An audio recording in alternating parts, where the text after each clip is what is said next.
Who's a good clan member? Who's a good clan member? Yeah, you are.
Who's a good clan member? Who's a good clan member? Yeah, you are.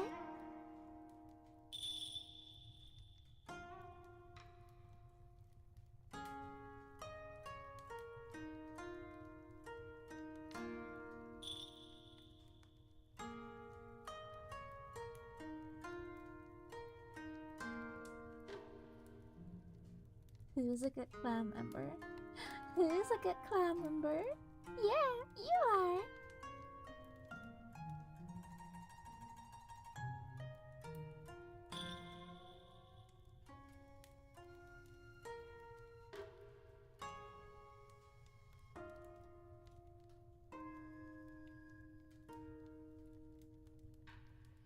Hello, hello.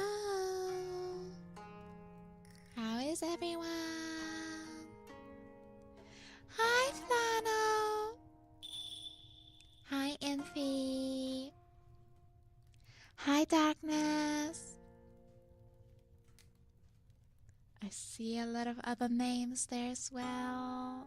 Hi, C9. Hi, Waifu. Thank you. Ah, you are first today, Waifu. Let's go.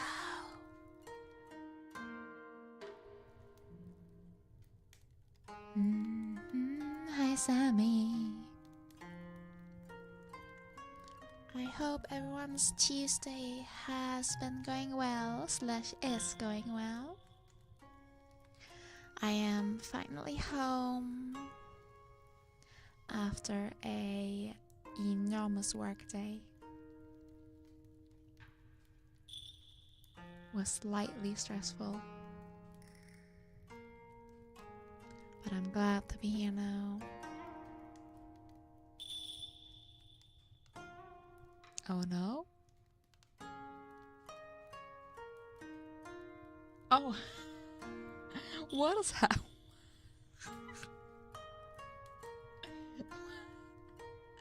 Why is a Mumu like that? He's too green for the green skin, but there is no green skin. Why? What? Oh my god, that is hilarious. Hold on a second.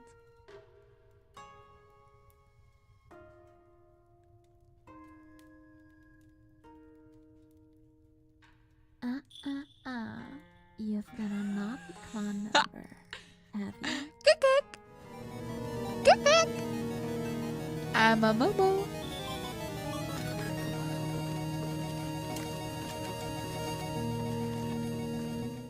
I don't know why that is on to begin with.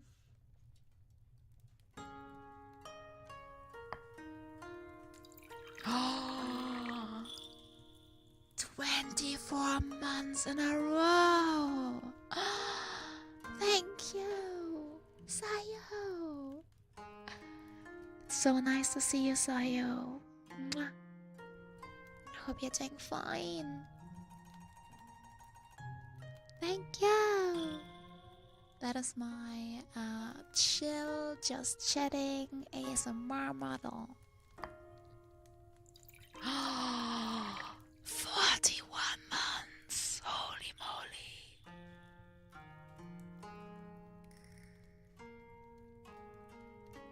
Whenever I see Infi subbing, I get scared because it means it shows how long we've been doing this.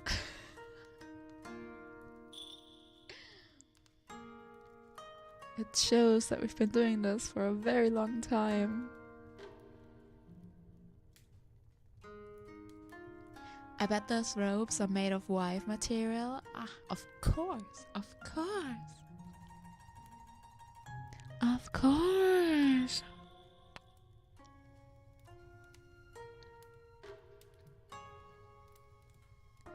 Can I get a reply on whether the background music is fine like this? Do you want it higher? Do you want it lower? Do you even hear anything?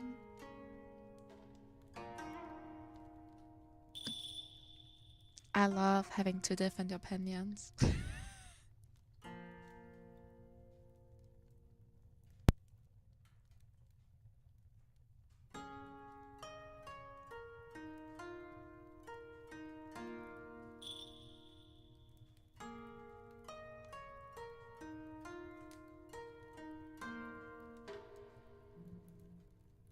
I'm sorry, currently I have a Lulu.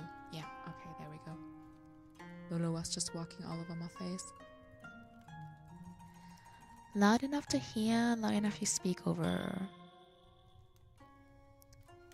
I'm just gonna take like the tiniest amount.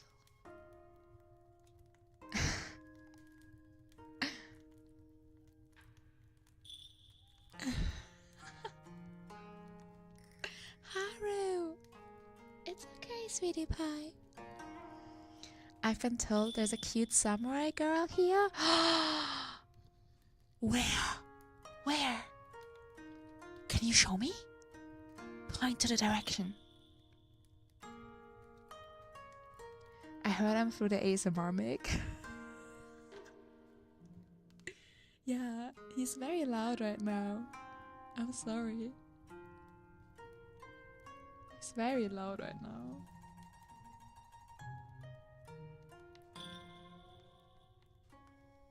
Well, if you hear too much, I'll have to adjust, but we'll see. We'll see for now.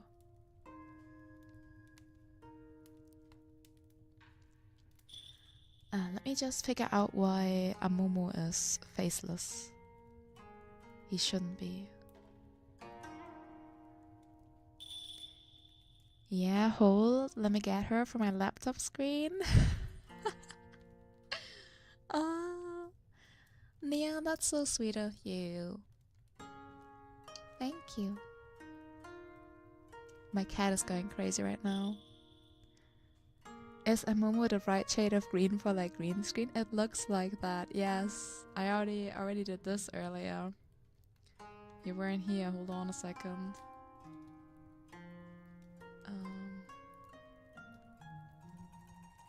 I am the Momo. I am the Momo.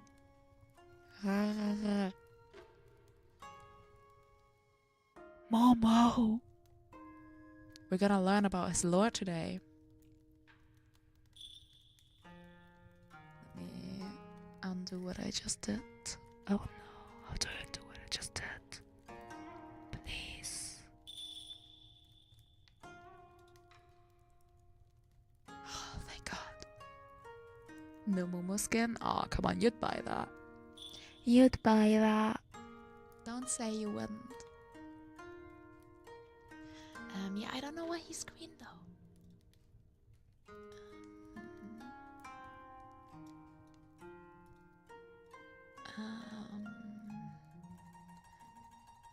I'd love to see the crit animation. I know what can crit on my booty. Okay, that doesn't work. Nope. I think he just stays like this.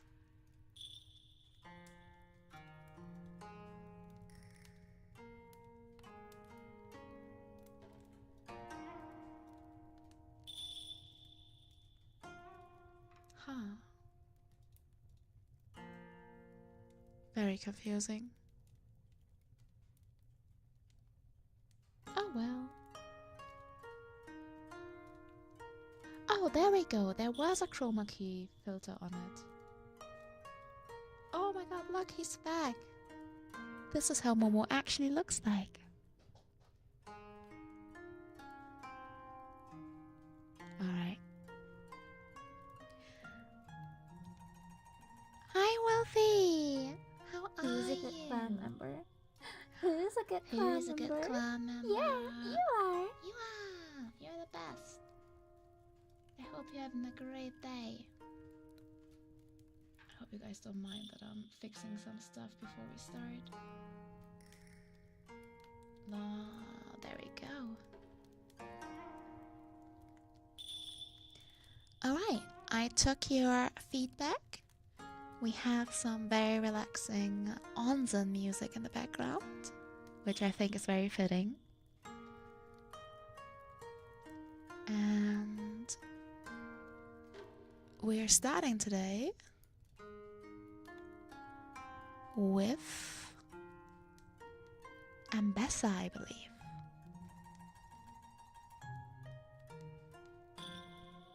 At work until 22. Oh, I'm so sorry, Wolfie. That's so long. Sorry to hear that. Alright. Who's a good clan member? Hi, Who's a good clan member? Yeah, you are. Thank you for checking in, Sol. I hope you're doing fine. Let's play DVD soon again. Hi, hi.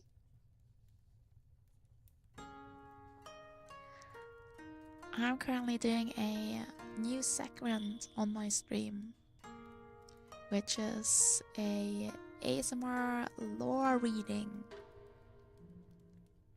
I have this tendency of skipping cutscenes and not reading lore. So I'm going to make it my business now to read up.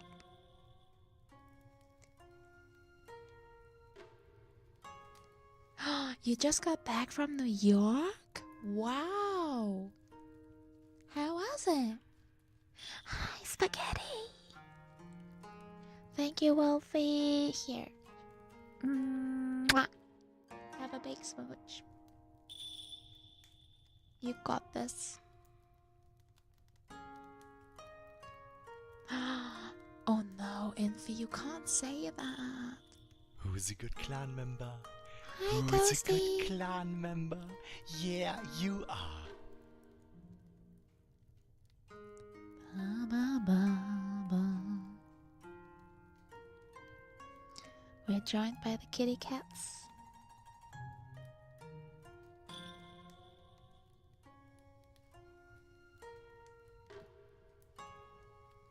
That's like me saying I just drank goat's milk. Yeah. Maybe he doesn't understand because he's a goat.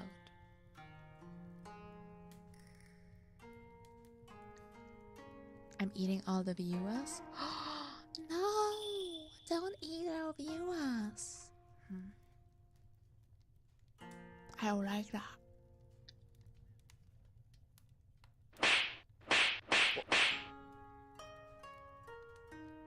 I literally just moved up when he used that. I'm sorry. I'm sorry. The timing. Oh my gosh. Envy, would you refund? It's not why is it? Wait, hold on a second. Why is it only 100 onigiri to slap my ass? Who did the pricing on that? Hello? Am I that cheap?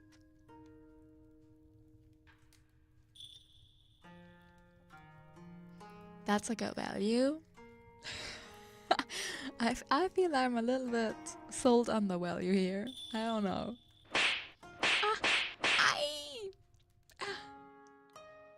See, that's what I mean.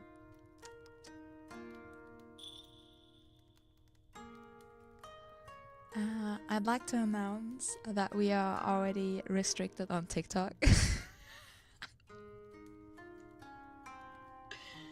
Is ASMR not allowed on TikTok? I genuinely don't know at this point anymore. I think I should just stop with the TikTok.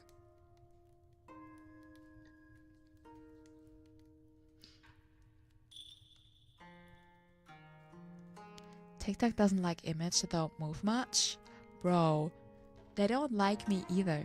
Like if I do this, they're gonna be I got banned for sexual something. Well, restricted. I was too sexual within my first 3 minutes of being live.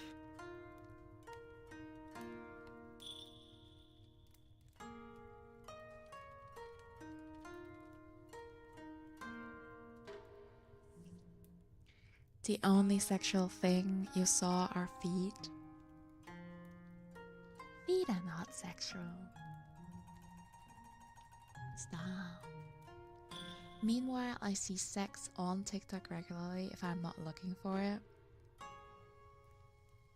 I don't know. To be honest, I do see a lot of cats and stuff like that. Yeah. Crazy. I'm too sexy. What can I do? What can I do? I'm just too sexy for the tiki-taki. They don't want me there. But that's okay. I'd rather be here anyways.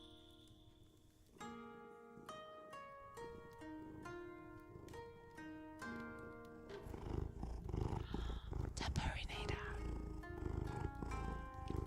Don't get banned. You're so hot. Oh no. Twitch is gonna get me.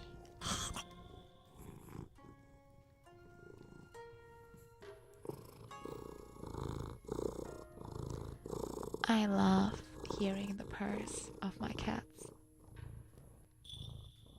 Honestly, we could just do purring ASMR. I wish I could purr. You've been a naughty clan member, have you? Question, why are there League of Legends characters over there? You know what? That's not only a good question. I'm gonna use this as my transition to start. Yep.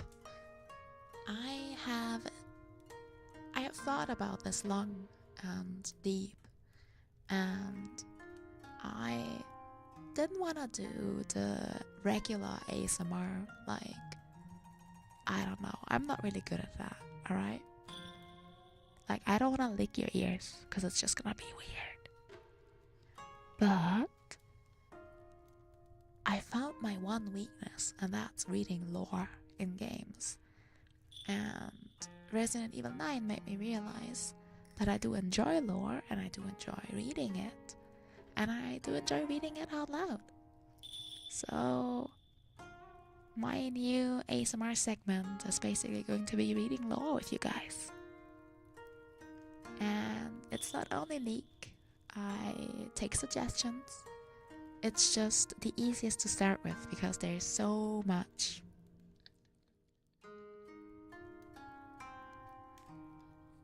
Pet the kitties on your behalf. I will. Look, Lulu is chilling with us. Alright. Last time we made it all the way to Alistair. So we're starting with Ambassador.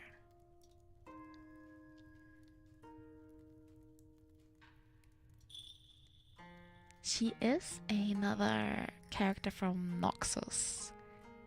And we already learned that Noxus are literally the only one that are not racist. All they strive and all they cave for is power. And Ambassador is the matriarch of war.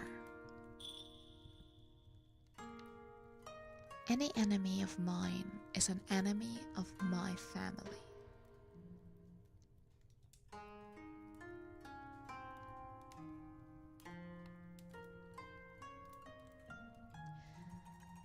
Born into one of the most powerful families in modern Noxus, Ambessa Medardar was perhaps always destined for greatness. Her family was not counted among the old noble houses, yet they had gained immense respect and influence across the empire since its founding. And young Ambessa's first exposure to bloodshed came early, watching reckoners risk their lives for a chance at glory in the arenas. Though she was too young to know the thrill of battle herself, she studied every match and internalized every move. I can't believe that they made a game based on Arcane. I know, right? Crazy. In the aftermath of the Battle of Hildenard, her father sent her to collect the blades of fallen soldiers. Though still a child, Ambessa never once averted her eyes from the death and carnage around her, and by the end of the day, she knew death was not something to be feared, but respected. Sacrifice was a noble thing. Greatness demanded it. There are two wolves inside of her.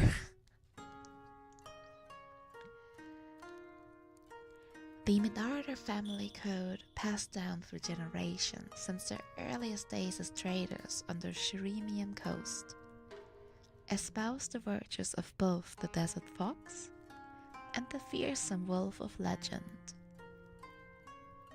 So it was no surprise that Ambessa would choose a soldier's life, carrying the memories of her childhood lessons with her always, holding others to the ideals of familiar honor and decisive action. She was a proud daughter of the Medardas, a born warrior, soon enough a general in command of several warbands, and clearly one of her grandfather's Menelik's favorites as patron. Yeah, you are. Hi, fam. And yet, she was so much more: a woman, a lover, and a mother. In her appetite for life, Ambessa experienced it all. But the moment she held her son Kino for the first time, she finally understood what it meant to devote herself to someone unconditionally. Who's a good clan member? Yeah, you are. Hi, Wee. Oh, it's so dope. I'm sorry, Wee. A nap time story? Yay! Go on, rest. Let me dose you into the eepiness. And with that came the potential for profound disappointment. While she loved him dearly, it was clear that Kino would never have the strength of a warrior in his heart. Not long after, Ambessa met her end in battle defending her ancestral home of Rockrunt. Oh, almost. I was like, wait a second, she's dead? Wait a second, I'm reading the lore of a dead woman? Not long after, Ambessa almost met her end in battle defending her ancestral home of Rockrunt, while pregnant with her daughter Mel.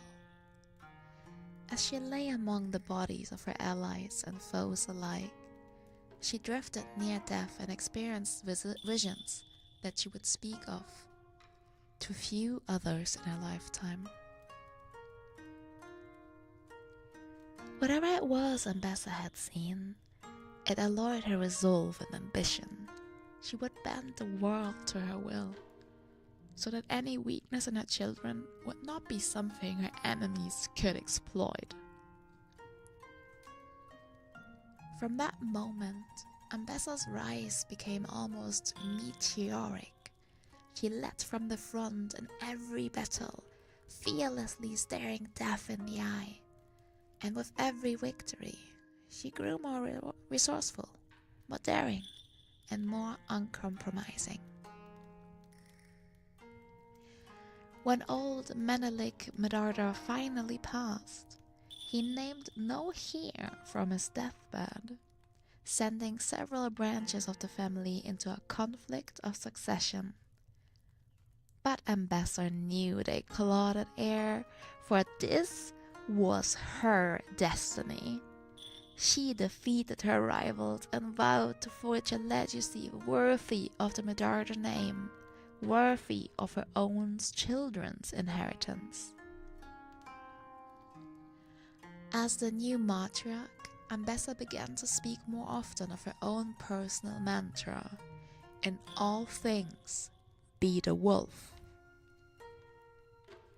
Hi Rita, good day to you. Thank you for the straight waffle delivery. Mwah. You're the best. She would tolerate no weakness or dissent in those around her, lest that weakness spill over into her. She even sent her daughter Mel to the distant city of Piltover. Hey, welcome! Thank you for the follow, Fanative. Hope you're having a good day. Years passed before Ambessa began to hear murmurs of a new and powerful invention called Hextech, from the soft-spinned idealists of Piltover no less. Arch Llewellyn, hi, thank you. I hope you're having a good day.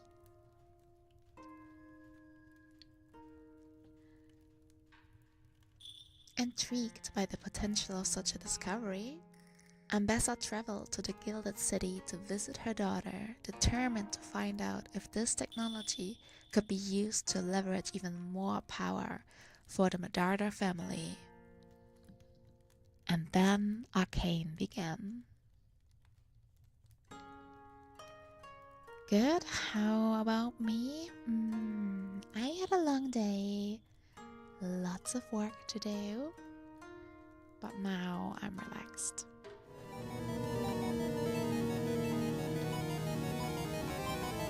Oh, is that a new one? I think that's a new card. Congrats.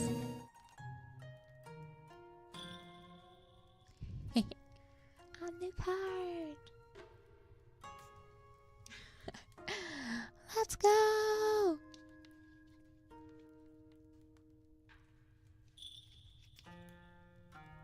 Is there a story? Oh, Ambessa doesn't have a story, guys.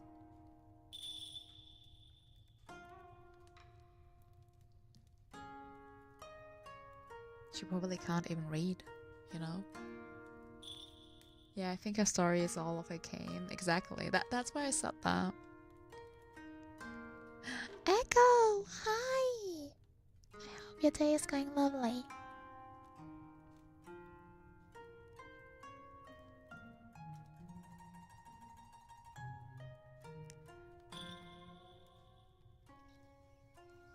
Might be worth lowering the volume of the booster.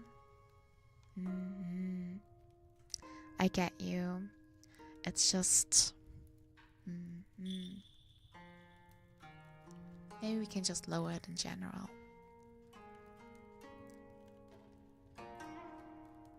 Yeah. It's just always having to swap the stuff is... slightly annoying. But I'll do it for you guys. How are we today? I'm really good. Had a long day, but now I'm really feeling good. And I love this new streaming segment we're doing. I'm enjoying this. I'm enjoying this 3DO2. I can give you guys straight ear smoochies. Row. Have you done Aatrox's Law yet? Oh, Sol, I'm so sorry. I'm going chronologically, and Aatrox was literally first. Aatrox was literally the first, and his Law was so good. It was so good. Alphabetically, oh yeah, sorry. Well, chronologically, according to the alphabet.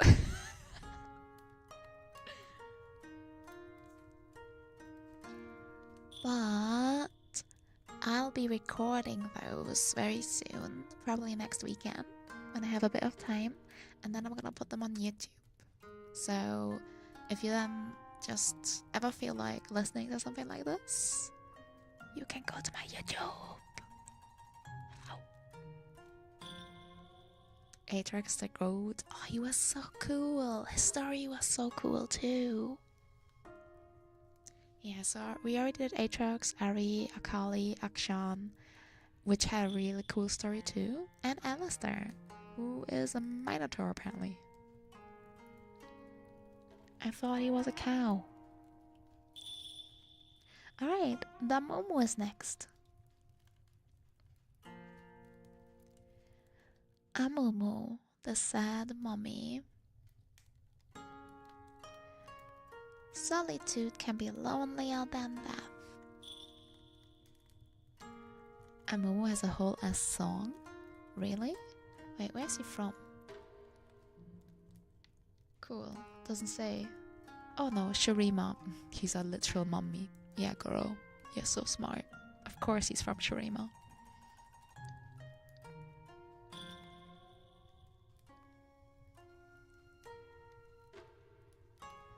Amumu, the sad mummy. A lonely and melancholy soul from ancient Shurima, Amumu roams the world in search of oh no, no, that is so sad. I can't read this. He just doesn't know anyone else, so his region is on the left side. If he knew anyone, they would be there. Oh no, he's lonely. He's just a lonely baby. I'm gonna cry reading this.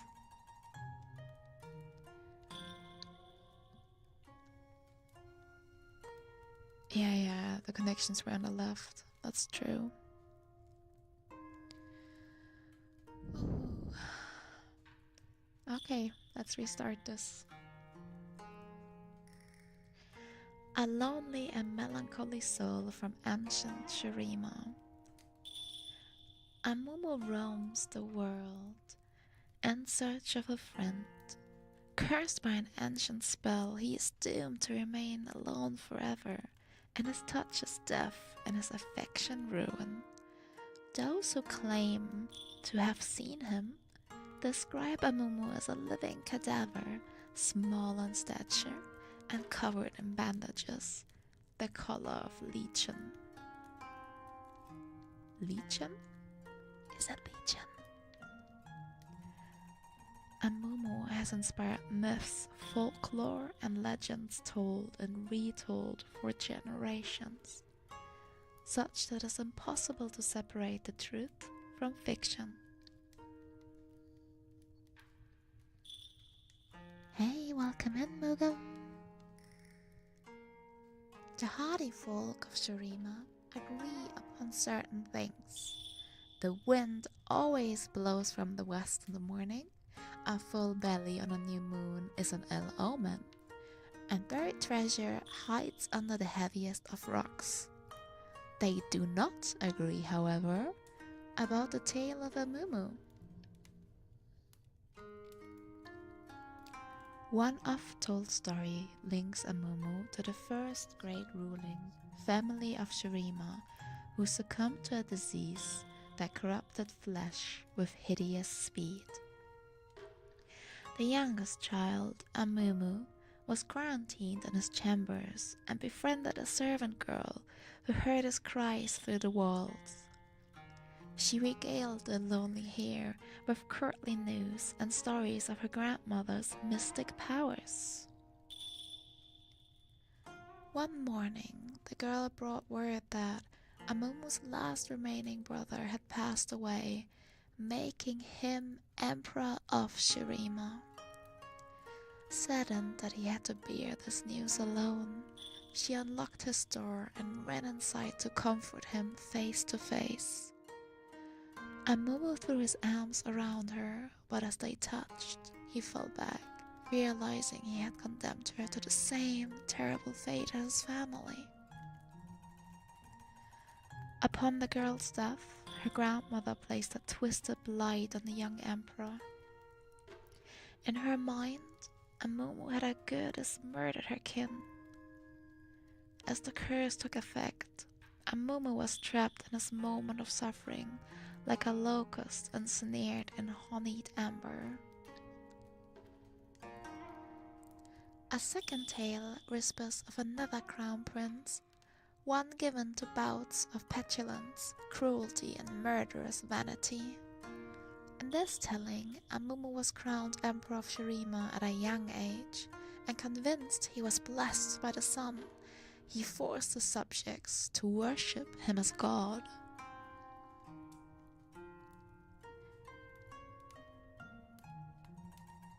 Amumu saw the fabled Eye of Anger, an ancient relic entombed in a gilded crypt, said to grant eternal life to whoever looked upon it with an unflinching You've been a heart. naughty clan member. Hey Have Amma, you? I'm doing fine. What about you? I hope your Tuesday is going great. He hunted the treasure for years with a host of slaves who carried him through labyrinth catacombs, sacrificing themselves to traps so the emperor could continue without hindrance. Amumu finally reached the cyclopean golden archway, whereupon dozens of his stonemasons labored to breach the sealed door. As the young emperor rushed in, determined to look into the Eye of Anger, his slaves seized their gems and sealed the stone doorway behind him. Some say that the child emperor endured in the darkness for years, his loneliness driving him to insanity, and causing him to claw at his own skin, which he was forced to wrap in bandages. His life was extended by the power of the eye, as he meditated on his past transgressions. But the gift was a double-edged sword, for he was cursed to remain forever alone.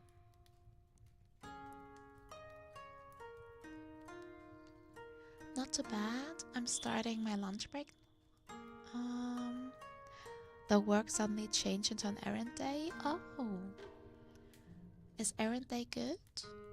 I mean, at least it keeps you busy. Amumu just like me, for real, forever alone. Oh, don't say that. We'll find you a wife. Rito, you still here? Kyo's lonely. Rito. I need you, Rito. Rito.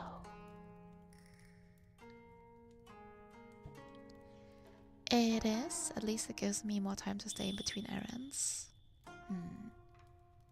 That's nice. It's okay, he's still cute. Oh.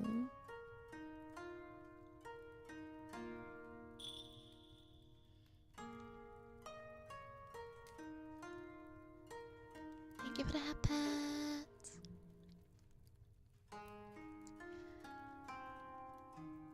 When a series of devastating earthquakes shattered the foundation of his tomb, the emperor escaped with no knowledge of how much time had passed, seeking to undo the suffering he had caused in life. Yet another story of Amumu tells of the first and last Yorl ruler of Shurima, who believed in the innate goddess of the human heart. To prove his detractors wrong, he swore an oath to live as a beggar until he made one true friend, convinced his people would rally to help their fellow Shurimen. Oh wow. That's sad. Through thousands walked by the disheveled Yordle, not one stopped to offer a helping hand. Amumu's sadness grew until he eventually died of a broken heart. But his death was not the end, for some swear the Yordle still wanders the desert, forever searching for someone who might restore his faith in humanity. Oh bro, keep walking.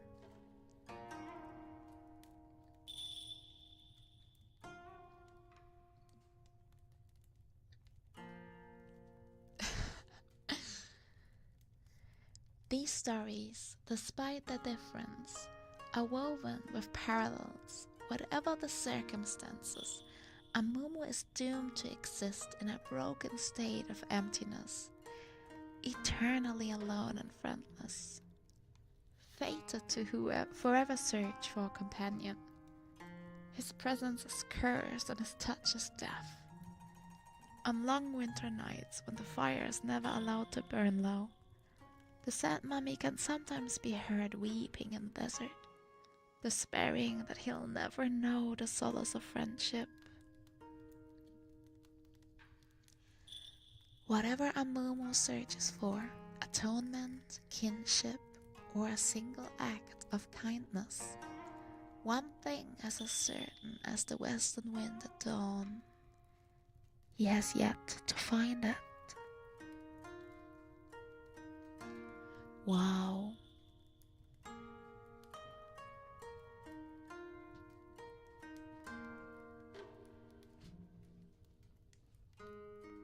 How sad.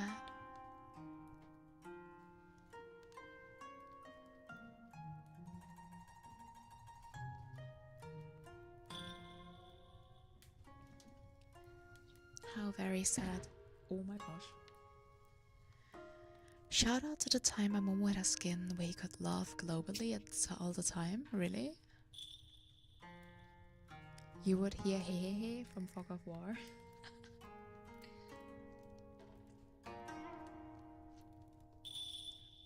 That actually sounds funny though. You'd spawn in. I love that. I want that.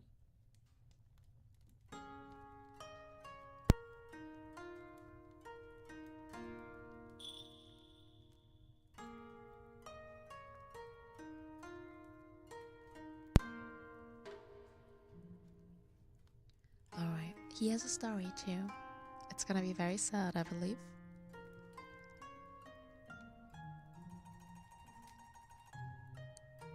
Oh, there's no author mentioned.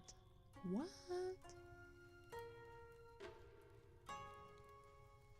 Did you just mess with your cables? I had to unplug it real quick. Is something wrong?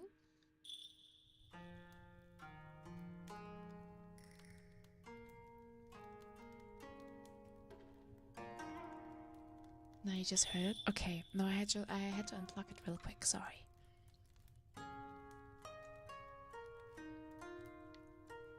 Like an electrical plop. Oh, okay. So, no unplugging on stream. I get it.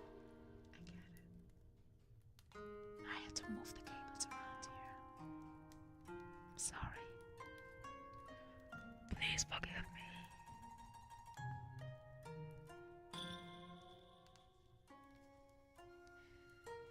Greed and tears. How was your day today? Luckily it was not greed and tears. It was only tears. Kanpai! Kanpai. No, it was a very long day. Very, very long day. Work was very, very exhausting. You've been a naughty clan member. Hi, Have you? Kaylee. Kaylee, we're reading Amumu's story right now, which is really sad.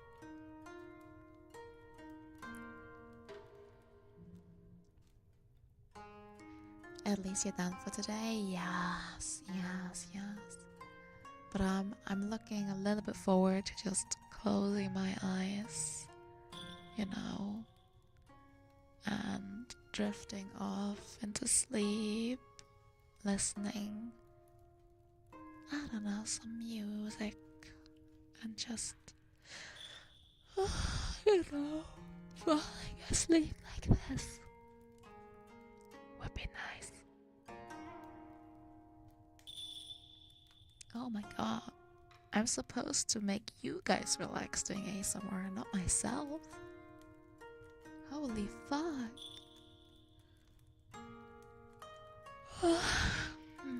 Yeah.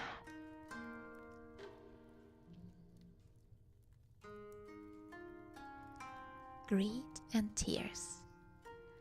The gods were angry and shook the land. Cracks rent the earth, said old Khaldun, his crack-featured face lit by firelight. It was into one of these fissures that a young man ventured.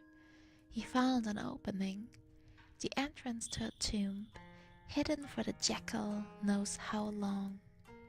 The man had little ones to feed and a wife to please, and so he ventured in, lured by opportunity. You're doing that by calming you down? Oh, glad to hear that. Adults and children alike crowded and close to hear the old storyteller's words. They were all weary, they had travelled far that day, and the Shriman's sun had been unrelenting. But Khaldun's tales were a retreat. They drew their cloaks tight around their shoulders against the chill of the night and leaned in. The air was cool in the tomb, a merciful relief from the scorching heat outside. The young man lit a torch. Its light made shadows dance before him. He stepped cautiously, wary of traps. He was poor, but he was no fool.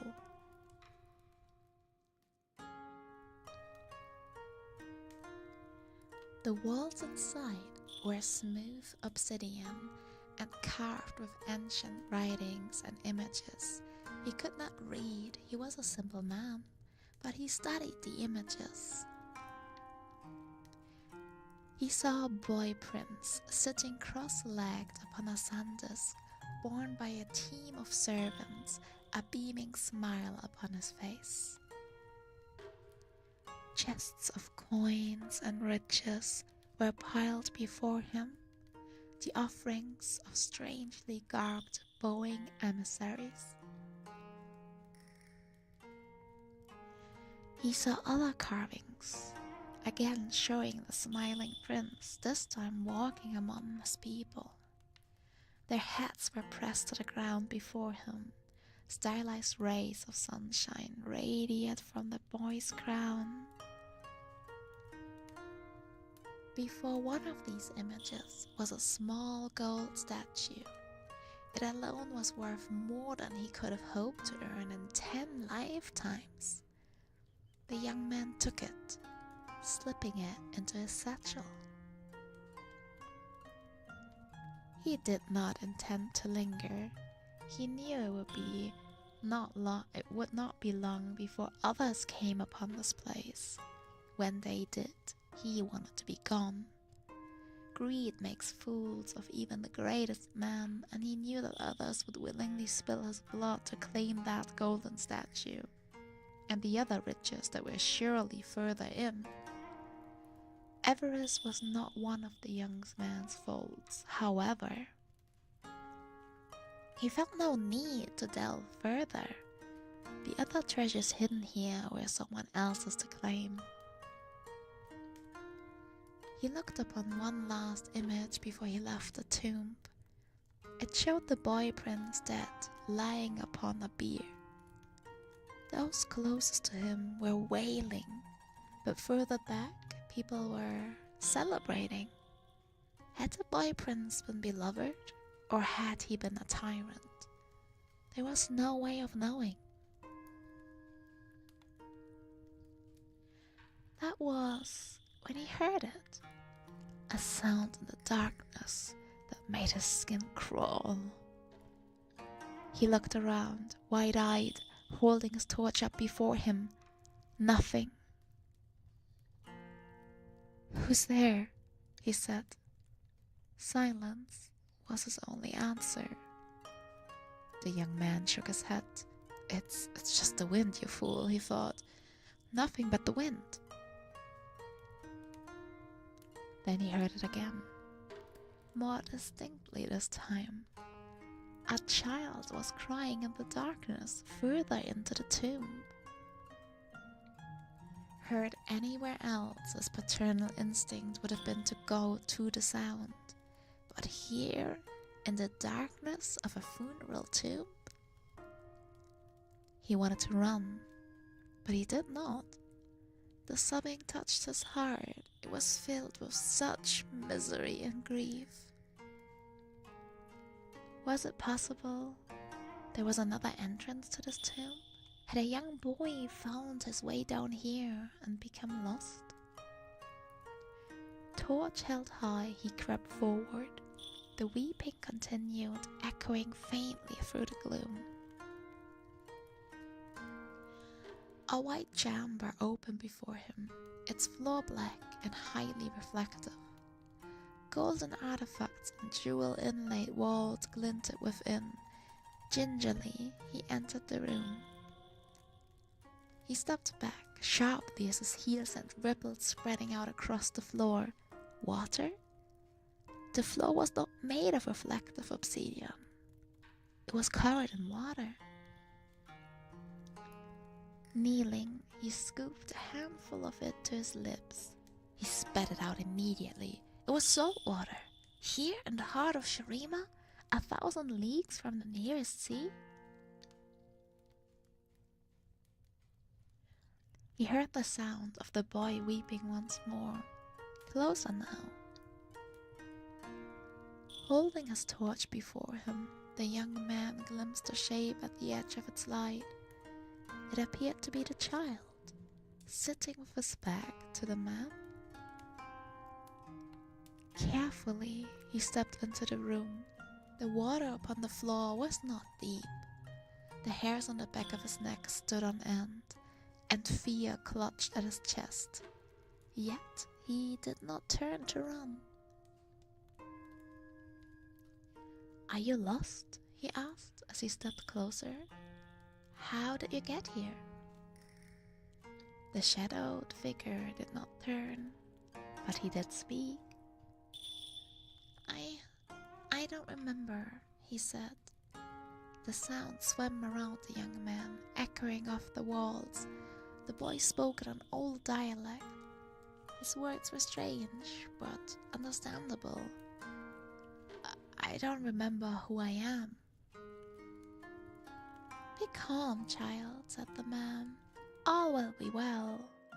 He stepped closer, and the figure resolved itself before him. His eyes widened. The shape before him was a god statue carved in onyx. Nothing more. It was not the source of the crying nor the child's voice. That was when a small dry hand grabbed him. The youngest of the listeners gasped, his eyes wide. The other children laughed in false bravado. Old Khaldun smiled, a golden tooth glinting in the firelight. Then he continued. The young man looked down. The linen-wrapped corpse of the tiny prince stood beside the man. Dull, ghostly light emanated from the deathly boy's eye sockets. Though his entire face was bound in burial wrappings, the corpse child held the handsman. The handsman, yeah, the man's hand.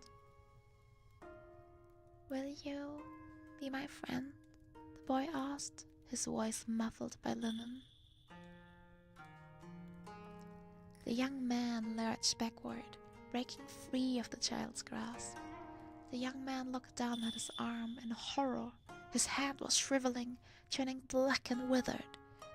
The wasting touch then began to climb up his arm. He turned and ran. In his shock and haste, he dropped his lantern. It hissed as it fell into the lake of tears, and darkness descended. Still, he could just make out the glow of daylight up ahead.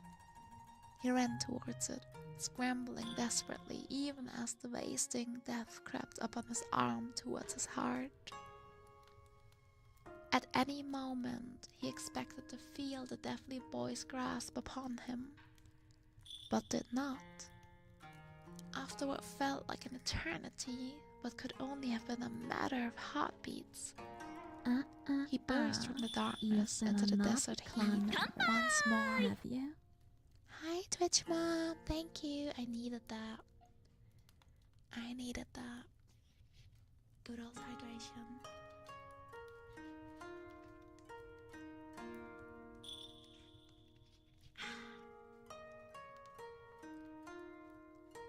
Bum, bum, bum, bum.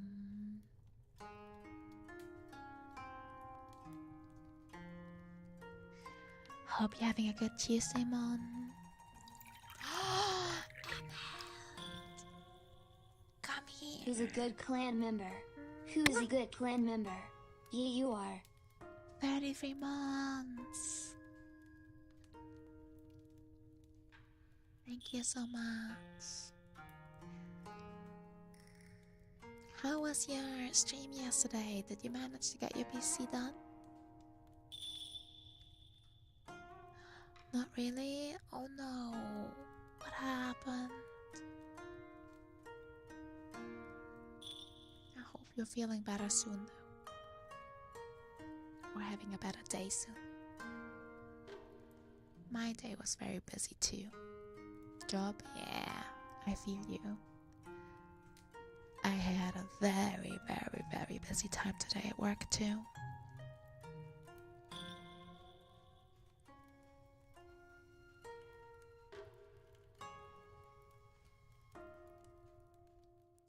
I'm just glad I'm here now.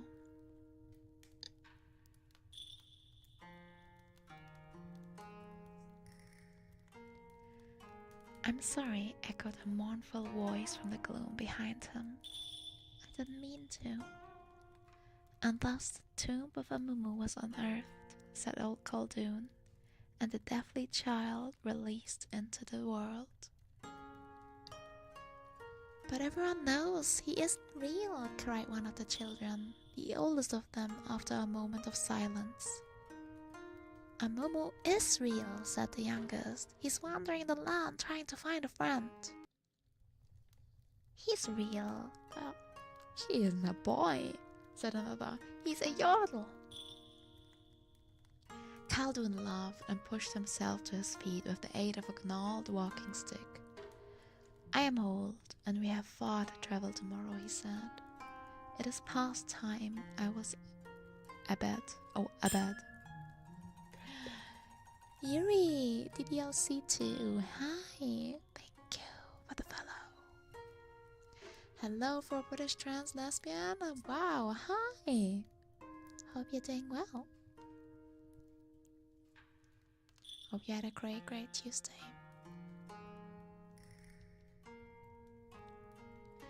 His audience began to dissipate, smiling and talking in low, familiar voices, but one child did not move. She stared at Khaldun, unblinking. Grandfather, she said, how did you lose your arm? Old Khaldun looked down at the empty sleeve pinned on his shoulder, then flashed the girl a grin. Good night, little one, he said with a wink. Wow. What a cool story.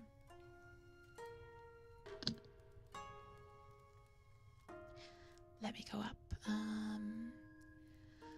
Somewhat. Basically cobbled it together so I could sleep. Went to bed with a headache at 3 a.m. Basically had a sore throat today, so think I'm starting to get sick too. Oh no. Oh gosh. I'm sorry. But I really had fun watching you stream it. And now you have troubleshooting and realizing you're missing parts? Bro, what are you missing? What kind of parts? Big parts?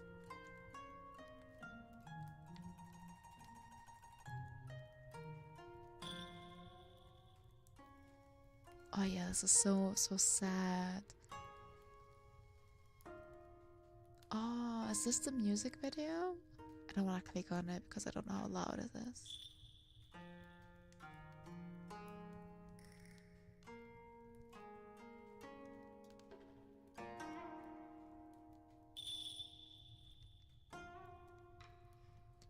With a cap full of whiskey and warm water and lemon and a spoonful of honey.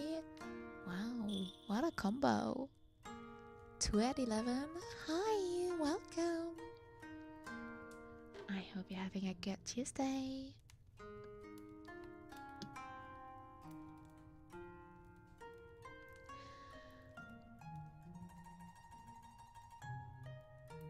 Well, I need an internal USB 2 hub, so not a lot. Could be good to replace the CPU too. But got everything in today, and oh my god, is it tight? Had to disassemble the 8IO to get it. Oh my god. I can't believe you did it though. Can you tweet? You're such a good boy. Are you a good boy though? I don't know you yet. Hi, Sunny. Welcome, welcome everyone. Why is the website telling me I'm lost? Why am I lost? I clicked on Anivia. Anivia is not present, guys. Anivia doesn't have a lore.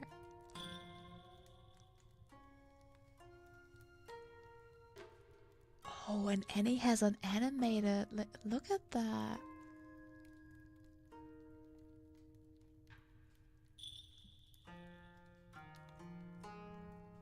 Yeah, how do I report this?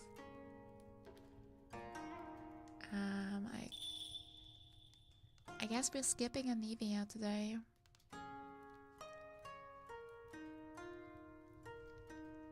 Haven't been here in years. Aww.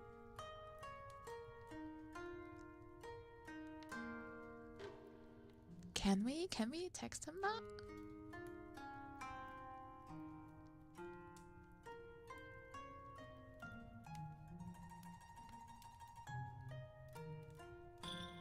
Let's do that after stream. I don't think they're gonna fix it right now. Maybe he's the social reps. Hey, I'm taking him. I'm taking him. I'm telling him, hey bro, I'm reading your stuff on my ASMR streams. What the hell? Mr. Drew? What the hell? Where's my Anivia lore? Brother? Hello?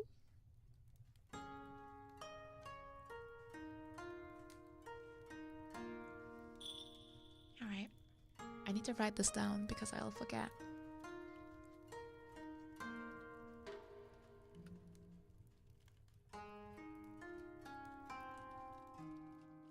Anivia lore skipped course 404.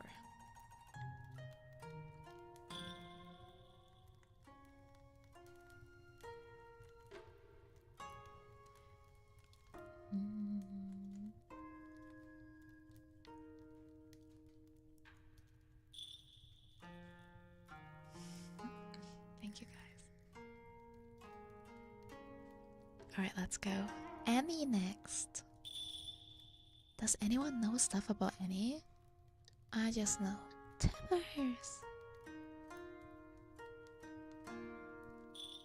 The Dark Child. Oi, she'd probably be friends with magic. Annie is evil? Really?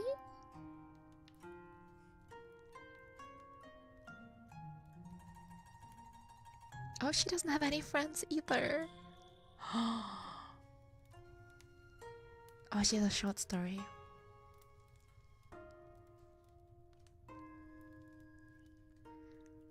Ashes, ashes, they all fall down.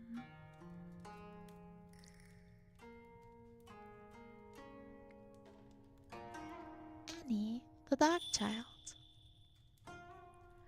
Boram Darkwell's last years on the throne were a time of great uncertainty for Noxus, and many with an aptitude for magic left the capital for the relative peace of more distant provinces. Gregory the Grey and his wife, a witch by the name of Ameline, preferred to demonstrate their Noxian strength by taming the borderlands, rather than partaking in the political intrigue of the noble houses. The young couple claimed a piece of land beyond the Iron Spike Mountains to the north, finishing their small home just before winter and the arrival of their first child. During their journey, other colonists' tales of the great shadow bears that once roamed the territory had captivated Emmeline, now heavily pregnant. She passed the time sitting near the fireplace, creating a toy version of the protective creatures. Just as she finished sewing the last button eye on the stuffed bear, the quickening of labor overcame her. Gregory remarked later that his daughter was eager to play with a new toy, for there, on an ember-warmed hearth, Emmeline brought Annie into the world.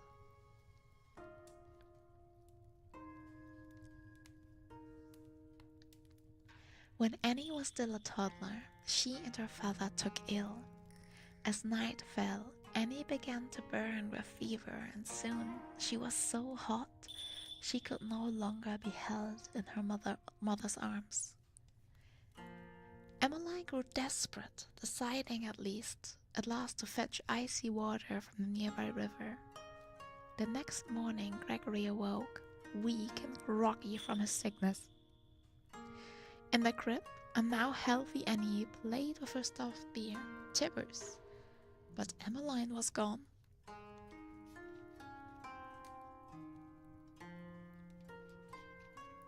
Oh, I have a very bad feeling about this.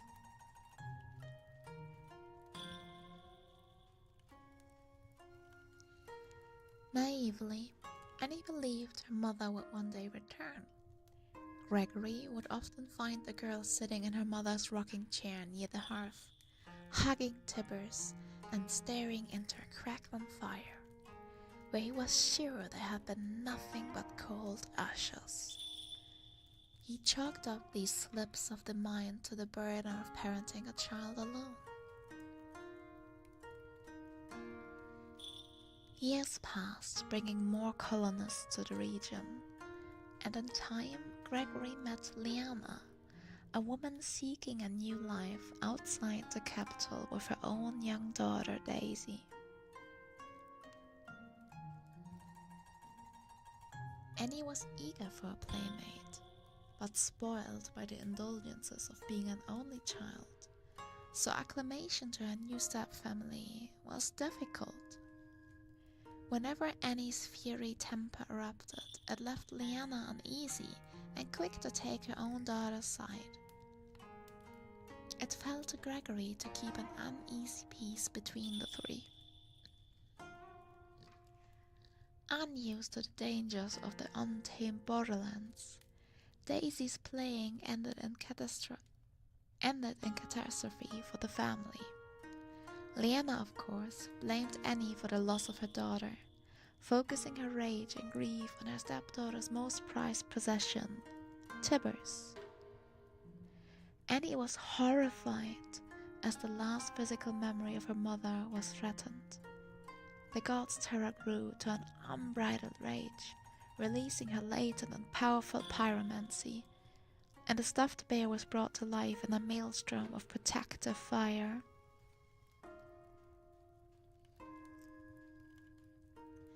When the flames died down and the swirl of ash settled, Annie was left orphaned and alone.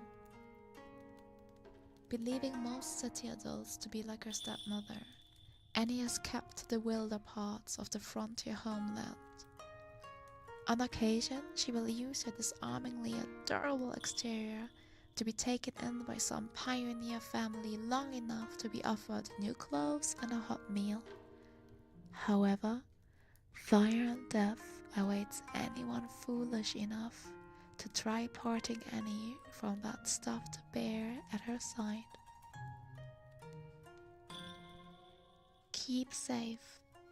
Kept safe by Tibbers, she wanders the dark forests of Noxus, oblivious to danger and the dangers posed to others by her own unchecked power, hoping one day to find someone like her to play with.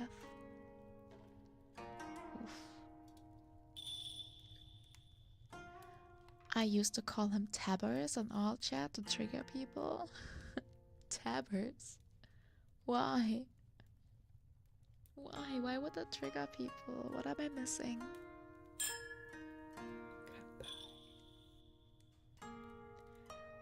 I don't have a muscle waifu. Hi, welcome. Thank you for the follow.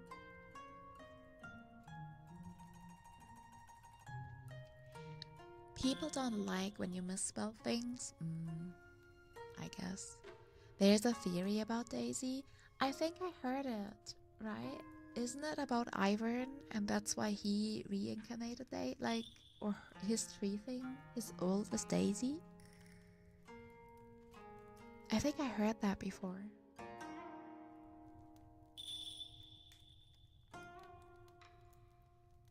I do wonder. Yeah, people think that Daisy might be Annie's sister. Like saved. Yeah, I don't know about saved, but I wonder if they bring it up. Who's a good clan member? Who's a good clan member? Welcome in. You are? Mwah. Hope you're having a great Tuesday.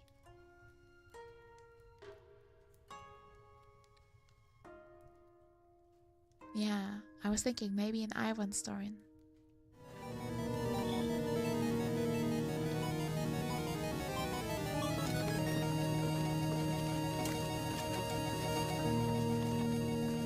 Thank you, Kier. I appreciate that. Sadly, it's a dupes, but it was Weep. Cool card. 5 star.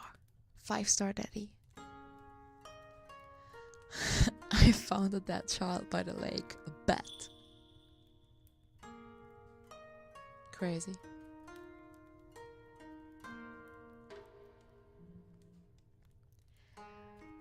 Trouble by Michael. Oh my gosh. Yi Chao? I'm sorry for butchering your name. Michael Yi Chao. I assume. If there was one thing Marson knew how to do, it was to keep his head down. Before him, rowdy voices intermingled with the clatter of tankards and the slushing of beer. Every once in a while, someone barked a drink order, and just as soon as their coin landed on the bar, a drink slid in front of their waiting hands. His quick and silent service kept him unnoticed, and as such, uninvolved in any trouble. And there was always trouble. It took on many forms. A belligerent brawler itching for a fight, a transaction among cloaked figures that ended with a dagger through a throat, or perhaps, most unexpectedly, a little girl pushing through the heavy tavern door. Marson watched the girl hum and skip her way toward the bar. Behind her, the door slammed shut, one last swirl of winter air blasting across the room, the loud bang grabbing the last few eyes that weren't already following her, baffled by her presence. The girl clambered up a stool, barely peeking over the edge of the bar. Marson took in the child's bright red hair, the tattered toy clutch in her grip, the frayed satchel on her back, and the ragged, unseasonably short-sleeved dress. "What can I get for you?" he asked. The girl stood on the stool, and plopped her toy on the counter, peering at the many bottles on shelves. Marcy could see it was a stuffed bear, once well crafted, since well loved. The stitching at its limbs were visible after many years of stress. Somewhere in its life, it had lost one of its button eyes. "Could I get a glass of milk, please?" Marson raised an eyebrow but said nothing. He walked toward the far end of the bar to fetch the ceramic jug. "Awfully late for you to be out by yourself, ain't it?" a deep voice rumbled.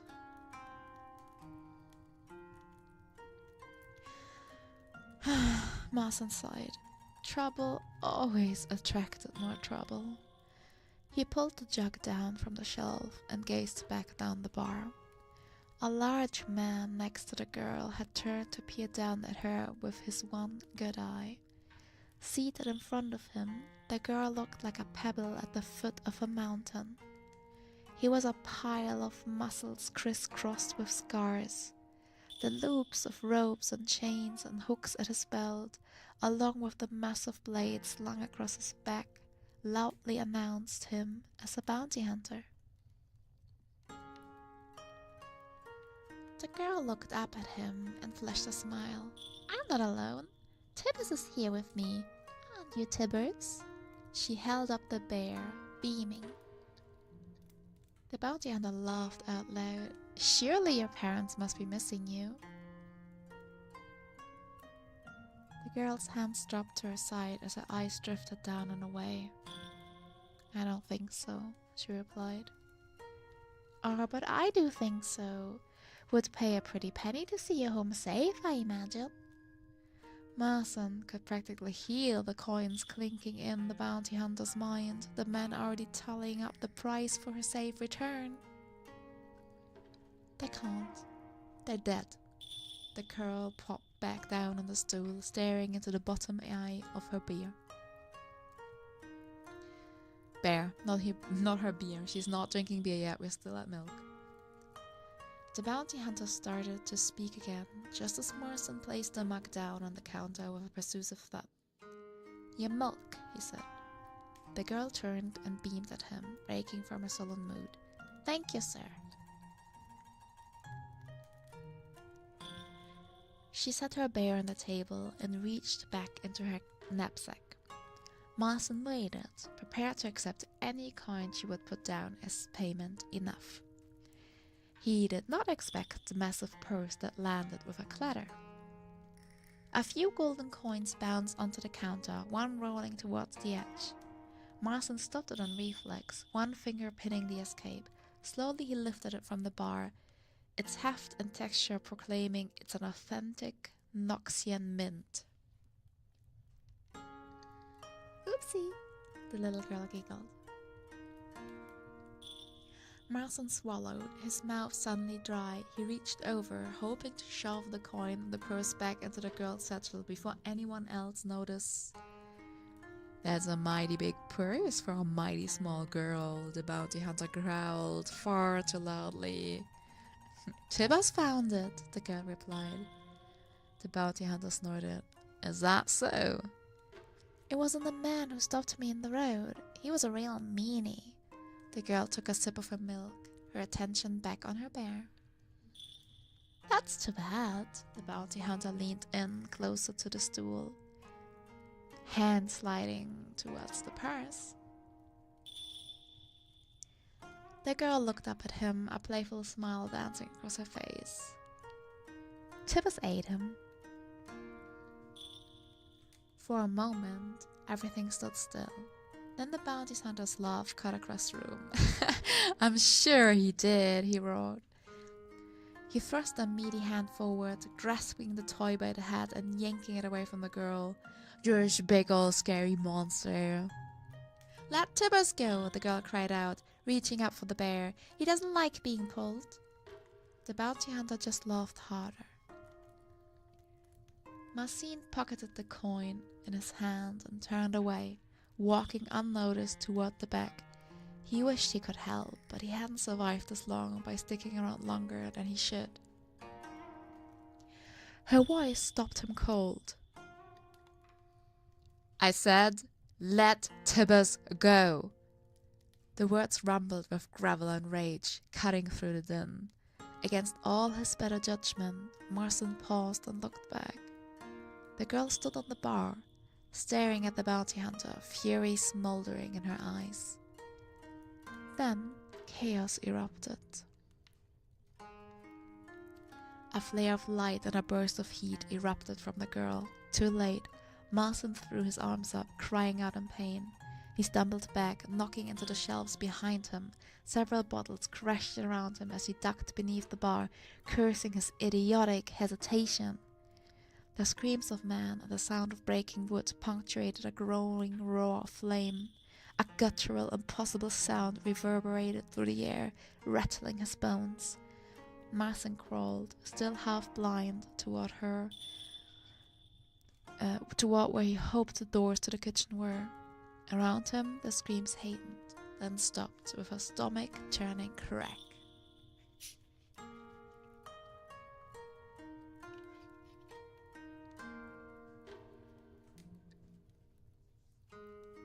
For the second time that day, Marston forgot all his honed skills of avoiding trouble and peered over the edge of the bar. A hulking beast loomed, silhouetted against the firelight. Thick strands of sinew bound its limbs to its torso like stitching. With a start, Marston realized the beast itself burned, unharmed by the hungry tongues of flame that danced across its fur. In its claws, it held aloft, by the head, the slumped, bloody form of the bounty hunter, a limp ragdoll in the massive paws of the monster. Before it, the little girl stood, wreathed in fire. "You're right, Tibbers," she said. "He didn't like being pulled either." Marston looked around the room in horror. Throughout this tavern, overturned chairs and tables ignited, raising a thick black smoke. The smell of blood and burning flesh crawled inside his nose, and Marston choked back a cough, his stomach churning.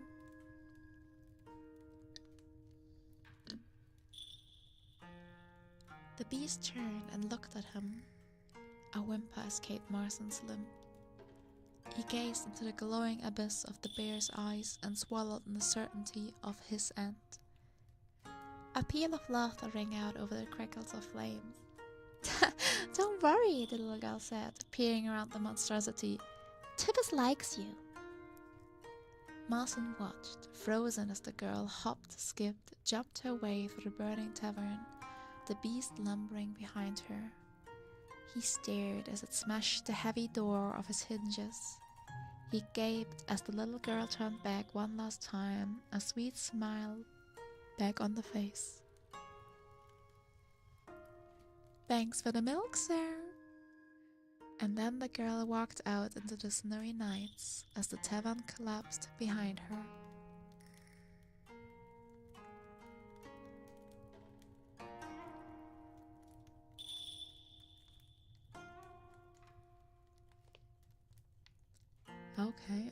Okay. I kinda wish. I feel like they are being very vague about whether Annie actually killed Daisy. She ulted? She did.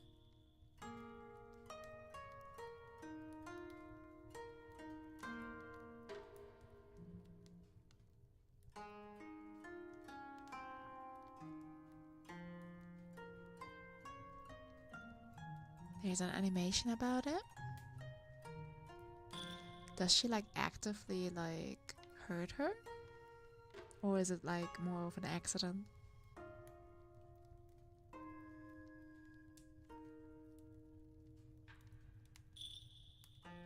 Aww. Pretty sure she does it accidentally, kind of like Frozen, you know. Slipped into the river playing on it. Why is it always rivers? Fatal Frame was the same.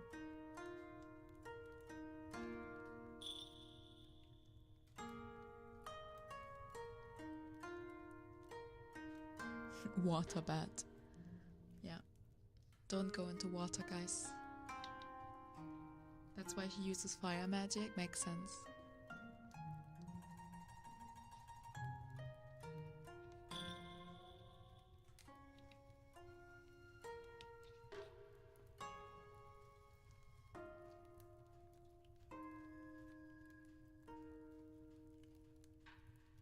Alright. Oh my god, look who we have here. Apelios. Apelios.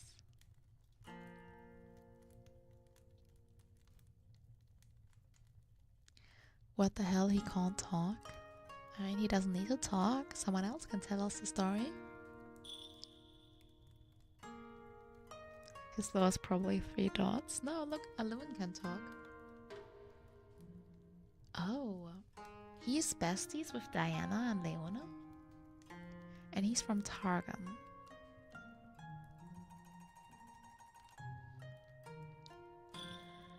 Our faith is proven fate each time we deny it.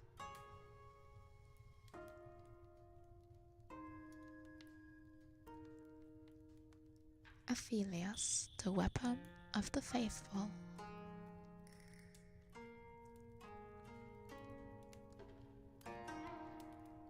The moon haunts Aphelios. Well, I definitely needed to prep more. I apparently need a bridge for fans too, to control the RGB. Well, I can live with spotlights for a bit. I'm more disappointed the LCD fans got no screens for me due to not having a USB hub. Oh, but if you can get the USB hub, that'll be cool. I'm sure he and Alun giga question Diana. They are both Lunari, but I think Diana's kinda gone able. Yeah, I don't really know anything about Diana's lore. Well, we're gonna find out.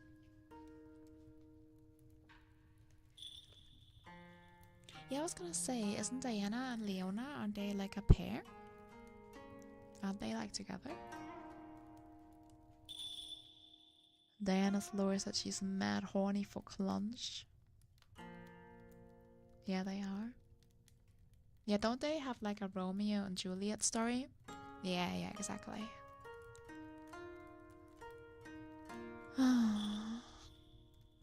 Well, at least there's still romance in League.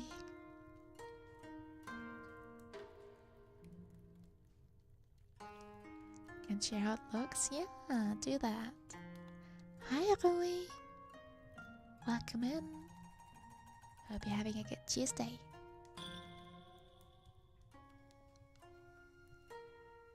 Alright, let's see.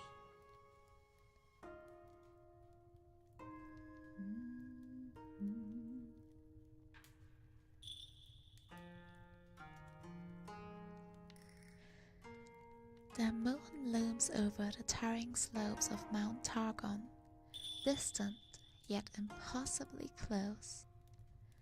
Born during a rare lunar convergence, when the physical moon was eclipsed by its reflection in the spirit realm, Aphelios and his twin sister Alun were celebrated as children of destiny by those of Targon's Lunari faith. Mirroring the celestial event that heralded their birth, the two children knew they had been marked by fate. Aphelios physically gifted like the moon of stone, and Alun magically like its spiritual reflection. Zealously devout, they grew up within a faith of mystery, reflection, and discovery, and embraced darkness not just out of belief, but as the only thing that could keep them safe.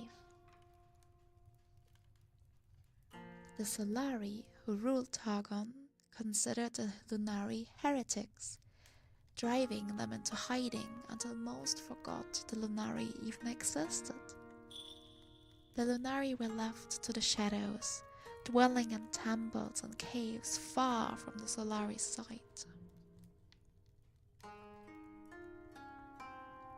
The pressure to be exemplary weighed heavily upon Aphelios. He practiced tirelessly with mystical moonstone blades, spilling his own blood in training so he could spill that of others to protect the faith. Intense and vulnerable, he bonded deeply with his sister in lieu of any other friendships. While Aphelios was sent on increasingly dangerous missions to protect the Lunari, Alun trained separately as a seer, using her luminous magic to reveal hidden pathways and truths by the moon's light. In time, her task required her to leave the temple where they were raised. Without Alun, Aphelios' faith wavered. Desperate for purpose, he undertook a ceremonial journey into darkness, where Lunari were said to discover their paths, their orbits. He followed the moon's light to a pool where rare nocturne flowers bloomed beneath the water's surface. Though poisonous, the flowers could be distilled into a liquid that opened him to the night's power. Drinking the nocturne's essence, Aphelios felt so much pain that it numbed him to everything else. Soon after, an ancient temple, the Marus Omeganum, began to come in face from the spirit realm for the first time in centuries. Lunari from across the mountain gathered, emerging from hiding to witness the balance of power shift as celestial cycles in the heavens turned. Who's a good clan member? Who is a good clan member? Yeah, you are. Hi Sneefa, welcome in.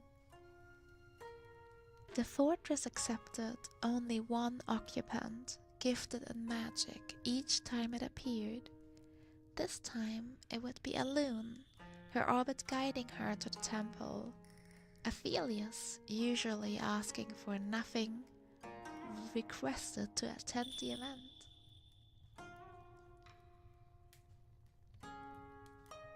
But as the fortress passed through the veil in a luminous display of magic, a harsher radiance filled the night. Somehow, the Lunari had been discovered, even as the celestial cycles turned in their favor. An army of Solari descended upon them. All seemed lost, the Solari purging the Lunari's heresy with fire and steel. Even Aphelios was beaten, his moonstone blades shattered on the ground, blood spilling from his lips as he reached for the nocturne. But as the battle raged, Alun traveled deeper into the temple, and when she reached its heart, her full potential unlocked. Through the nocturne, Aphelios could feel Alun's power embrace him, and he could hear her voice. With a whisper, she pushed the magic into his hands, a replacement for his blade solidifying into moonstone. Like the moon of stone and its spiritual reflection, Aphelios' skill and Alun's magic converged. These Solari would not live to see the sun again. As her power flared, Alun pushed the temple and herself within, back into the spirit realm, where it would remain safe from the Solari. From inside, amplified by the temple's focusing power, Alun was able to project her magic anywhere, so long as it found a focus, like the poison coursing through Aphelios' veins.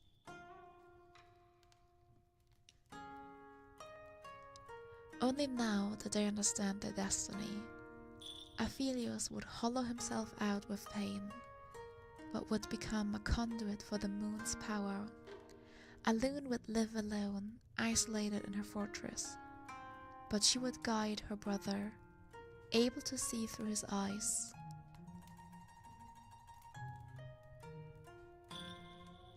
Together they would be the weapon the Lunari needed, bound by pain and sacrifice. Only apart could they be together, their souls brushing across the veil, distant yet impossibly close, converging into something. They could not understand. To protect the survivors of the attack who retreated back into the shadows of the mountains, Aphelios' training as an assassin has been given reach by Alun's magic. His blades are an arsenal of mystic weapons perfected by Alun over the course of many missions together. Now that the power balance of Targon is shifting, and the Solari know the Lunari still endure, Aphelios and Alun are needed more than ever. I might lay down a bit. Oh yes, of course. No, take care of your head. I actually need a little little girl's break as well. So I'll be right back, guys. A little girl's break.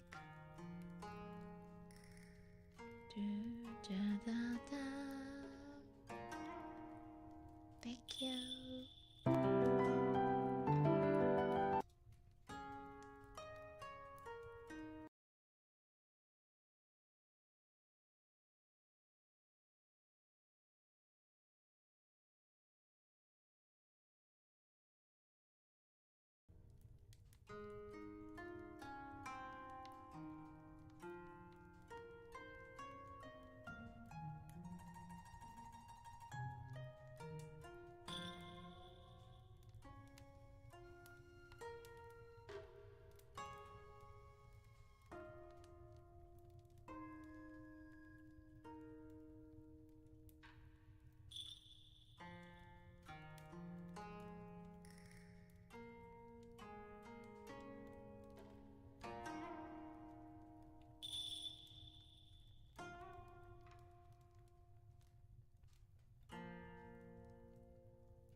Hello, I'm back. Sorry.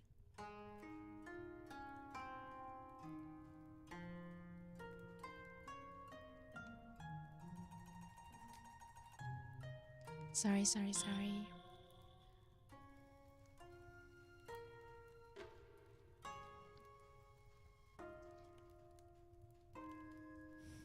Thank you. I have a little catto that always follows me into the bathroom, and she has a new obsession. It's Lulu. She goes into the bathtub now and wants to play with a toy. Yeah, Haru's necking a bit. Hi, Francis. Welcome in. Hope you're having a good day. So now whenever I'm done with whatever I do in the bathroom, I have to like get her out, but she's very like, she doesn't want to. So I have to trick her with treats. That's why Haru is snacking right now.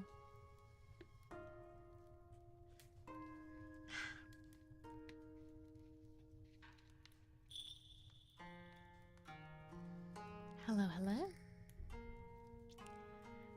Nice to see you, Francis. I hope you're having a good day. Alright. Aphelios story, that's very rare.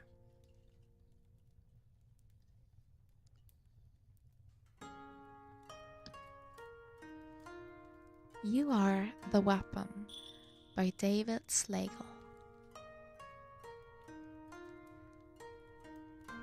He started his training with a single breath. In, out. He could hear water dripping through a crack in the cave ceiling, dampening the stone floor until it gleamed against the darkness. He knew the holy patterns carved into the floor stone, proclaiming destinies and orbits. Even when he closed his eyes, he could see each lunar arc. He made a few tentative swings with his blade.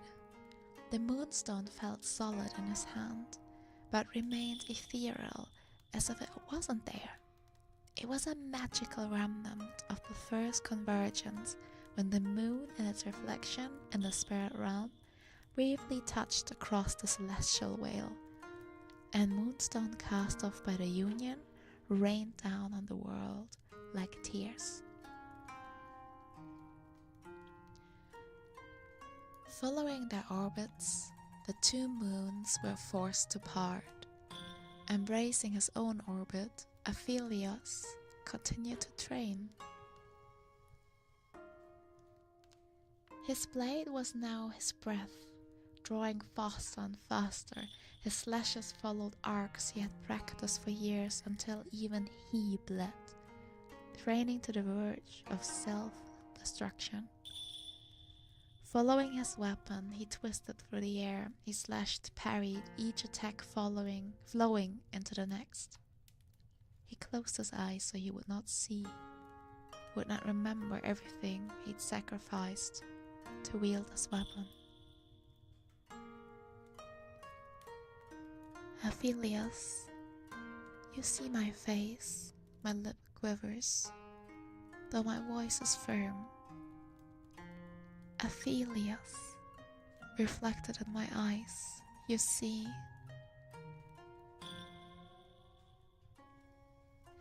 Aphelios stumbled as his moonstone blade flashed red and an image of an outlander passed before him. A vision? A memory? How many times had he killed to not know for sure?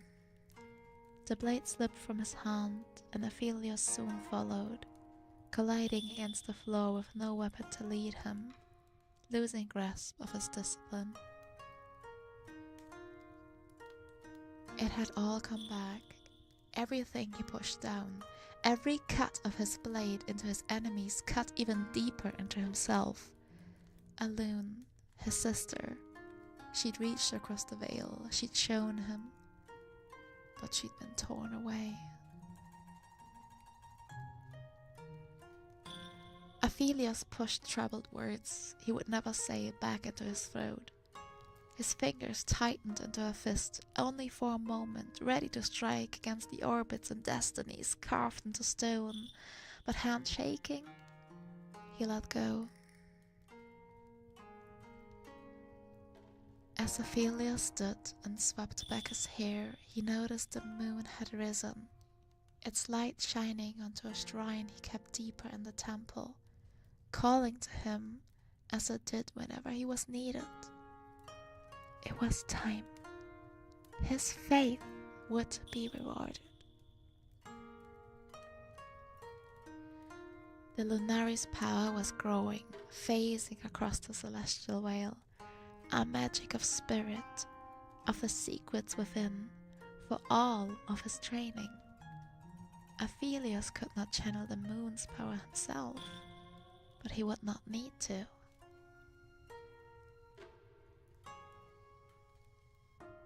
He carefully prepared Noctum flowers that he'd cultivated in the shrine's pool, pressing their essence into a caustic elixir, the liquid glowing faintly within the mortar bowl. He set aside his straining blade and raised the bowl to the moon's light. Then, without hesitation, he pressed the flower's poison to his lips. The agony is indescribable. The pain wraps around your throat. You cannot say anything at all. Everything burns. You convulse in misery. You retch and cough as the poison flows through you, opening you to the moon's power. To me.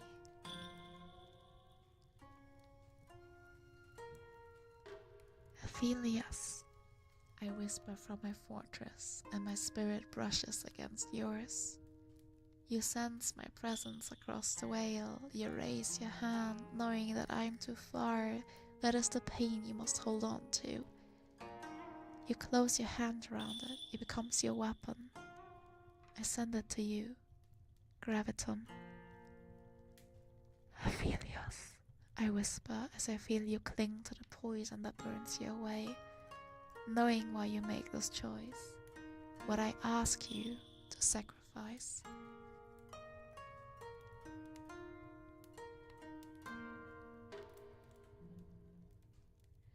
With a final lung-wrecking gasp, Aphelios emerged from the cave temple into the night.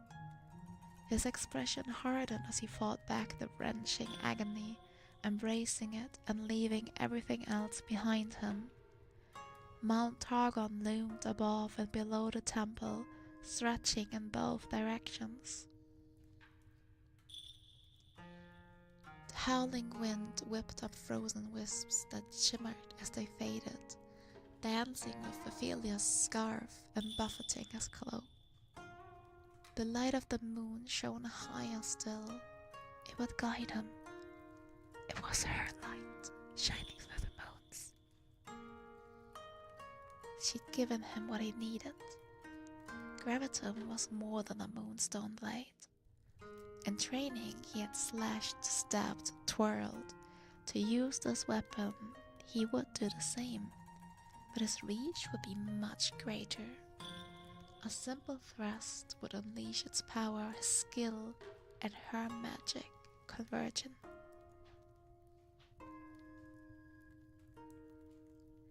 Firing the cannon's black orbs towards a floating rock that was suspended by the Targon's heavenly magic, Gravitum's power slowly drew the island down.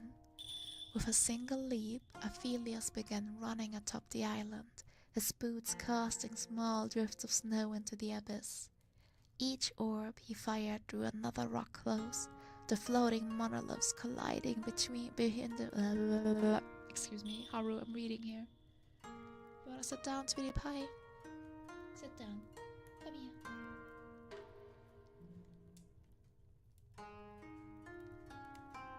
I was in the middle of a sentence, I'm sorry.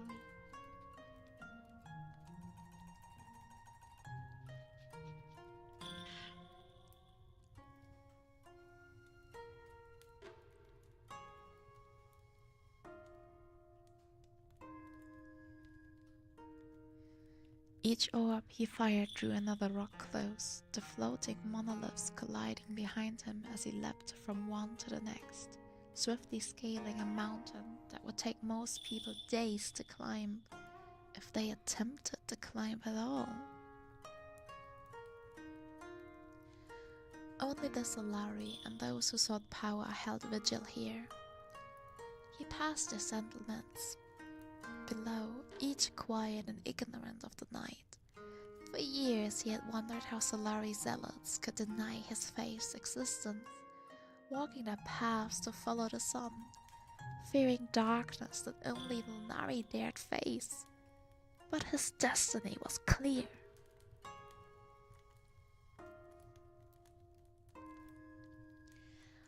The zealots would be revealed by the moon's light. Aphelios leapt to our final island of stone and paused above a snowy clearing where part of Solari had gathered, their weapons blazing. Burning ones, the Lunari called them. By night they scorched out heretics of the moon. By day their priests denied there was anything but the sun. Beneath dark hoods, their faces were hidden by flame as impersonal as their judgment. They had surrounded a barbarian cloaked in crimson and steel.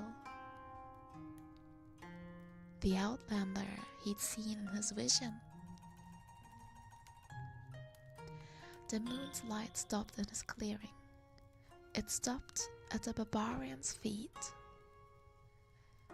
Aphelios, I say again, I whisper to your soul and gather my magic, knowing the only words you want to hear.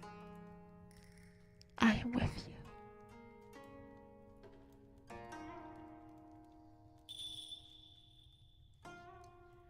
Aphelios dived off the rock island and plummeted into battle, the burning ones' weapons blazing all the brighter as Gravitum's darkness spread among them. Crying out in alarm, the Solari turned to fight, but found themselves bound to the ground by a black orb. Aphelios dropped the cannon and a new weapon appeared in his hand. Severum, I whisper. Landing from his descent without looking away from his enemies' burning faces, Aphelios slashed behind them with Severum. The crescent pistols beamed tearing through the island of stone. Terrified, the burning ones could only watch as massive slabs slammed down among them, cut loose by the energy of the waning moon.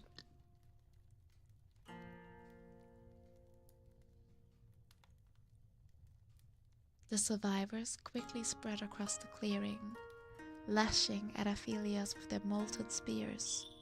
Weaving between the blows, Aphelios continued to slash with Severum and reached out with his free hand to grasp one more weapon as it passed through the veil, knowing it would be there.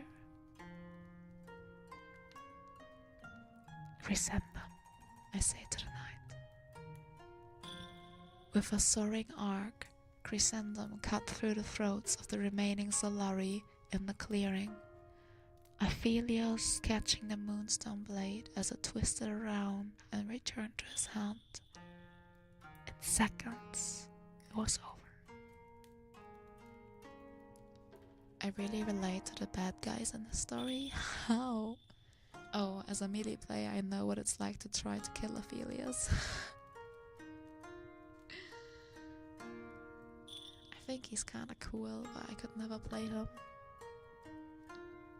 But I like him as my ADC.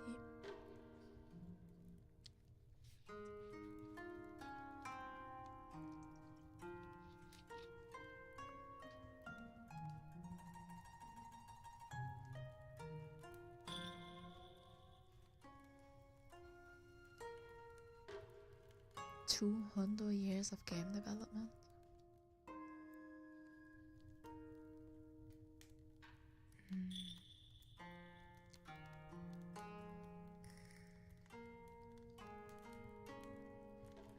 The barbarian stands before you.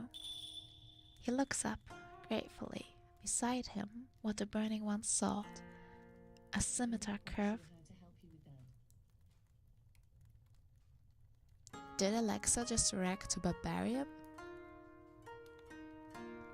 I know I'm sometimes mad with her, but I don't treat her that badly, do I?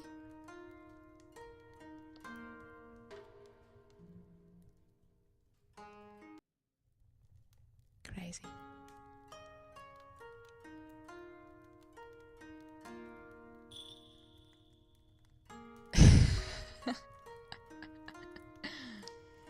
Breaking news.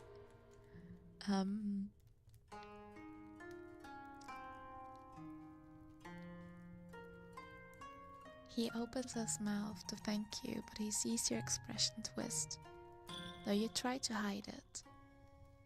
You fight the fear, punching your shoulder where the burning one spears cut through your cloak, trying to remember the pain, reaching for it. You don't want to kill him, but you must. Your face is too numb for you to feel the tears. Instead, you feel mine. Aphelios. I say one last time, forcing my voice through the wail. There's a dizzying rush as our orbits bring us together. Through your eyes, I see what moonlight reveals around the scimitar, why it was abandoned. She's running. We must find her.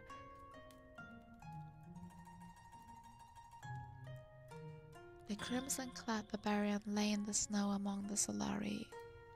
With a gasp, Aphelios fell to his knees. He glanced up at the moon, listening for a whisper only he could hear. His expression dulled again.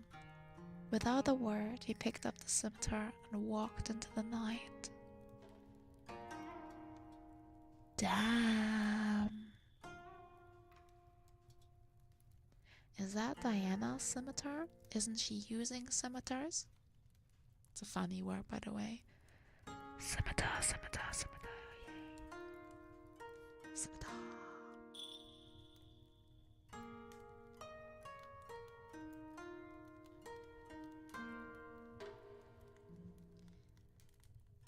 She uses a crescent blade. I think that's a scimitar. I don't know. He was so croissant blade. Yum. He was so broken on release, the dev team responded with, "We have 200 years of combined game development," and then people started showing clips of him objectively being overtuned with the caption 200 years of game development. Okay, that's kind of funny. I like that.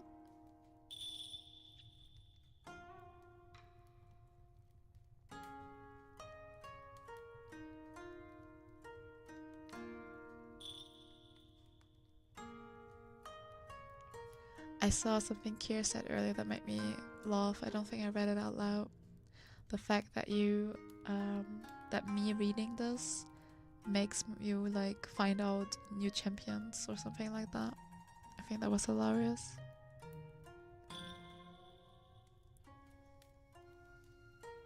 Oh, this is why people say 200 years? Oh.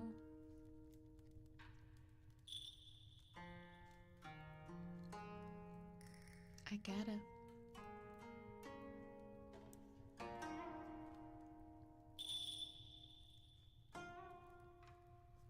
I've played League since like 2013 and I know less than half of the stories. Yeah.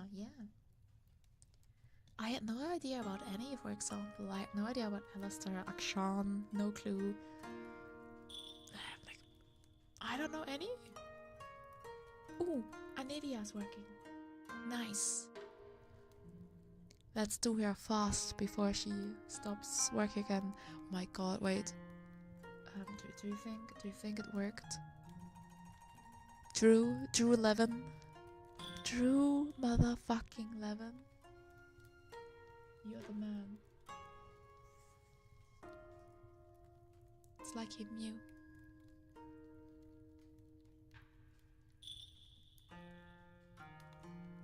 Let me just hydrate real quick, because eating a lot is not good for the throat.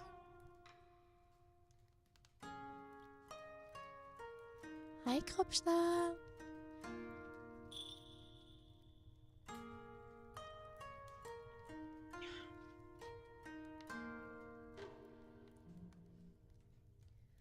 I hope they tell the story where she burns down Orn's house.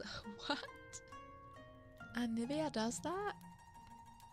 But isn't she like a phoenix? A phoenix. Yeah, like a winter phoenix? Yeah, canonically. That's funny. I'm doing fine, Krupp.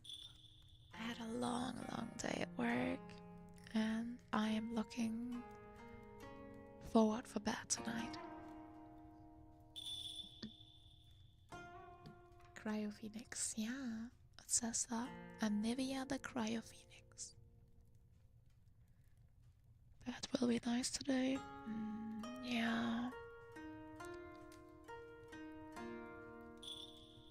Before we're gonna head into Nivea. I don't know. Like, I feel like work would be... If it's just work and not having to deal with certain people, man. I was sick last week, right?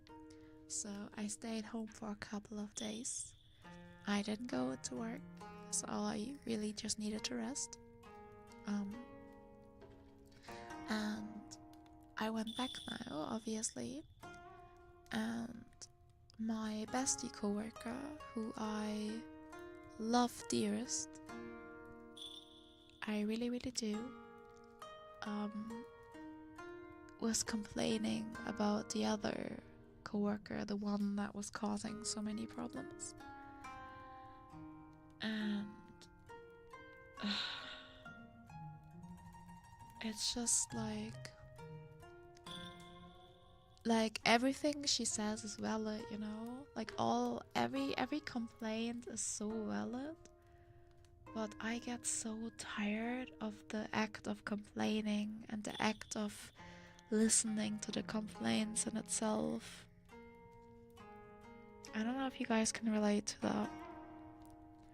It's just, at one point it just gets too much. Like, I just don't want to hear it no more, because I think in my head complaining about it won't fix the problem. And if anything, I want to fix the problem. Like, there's no point. Like, my bestie literally called me for like, I don't know, 1.5 hours today. And I just don't know what to do. Like, it's not like I can change, you know? I can't change the fact. I can't change her work ethic. I can't change her quality of work. So it's really frustrating.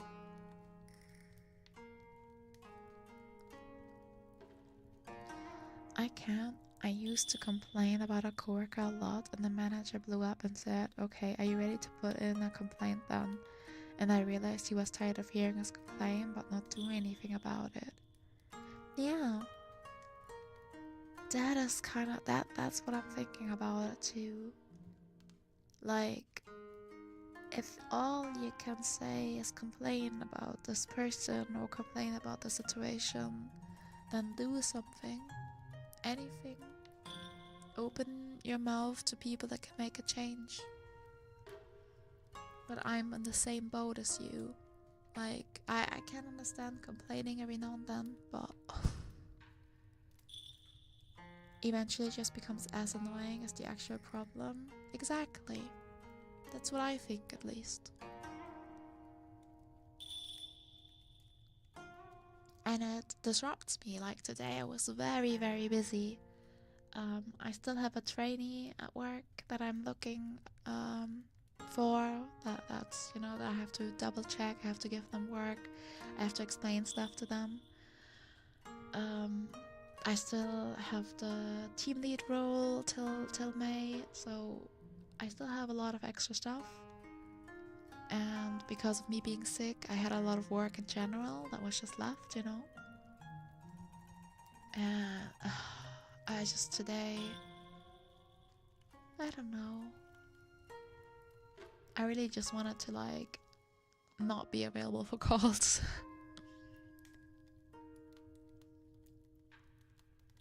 Cow.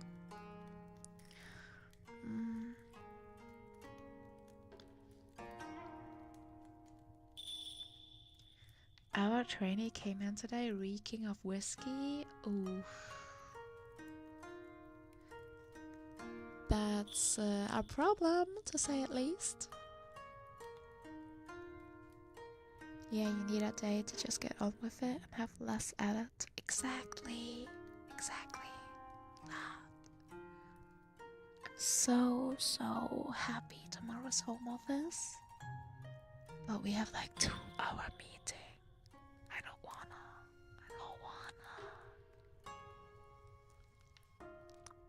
It's one of those meetings that could probably be a fucking email. Yeah, I shouldn't complain. I'm sorry. I shouldn't complain. Yeah, I'm exhausted. I'm exhausted from today. I just wanna close my eyes. Are you shitting me, Alexa? Stop.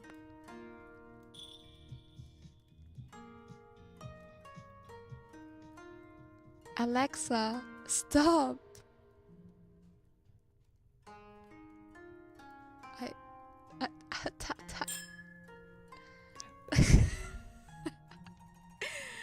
K-Airlines, hey, thank you for the follow.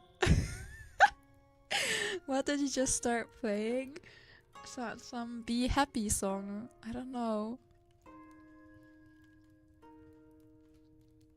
I think you need to unplug her. I do think I need to unplug her. She's out of control. Yeah, I'm not stopping you guys from work, but I'm getting tired of complaining about work.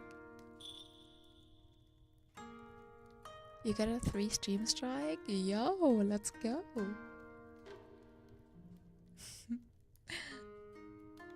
The robot uprising. Oh no. She gained sentience. I mean, I'm technically... Alexa heard that I was complaining and then she sent me a song about happy thoughts. I'm not quite sure how to help you with that. Yeah, me neither, Alexa. You got the streak, but you're new? Well, now you're 3 streams old. Accept it. Stop saying her name. It doesn't matter. Maybe we should rename her. Wait. Yeah, I should rename her. I'm gonna call her like... I don't even know. It was just a matter for me to follow you. True.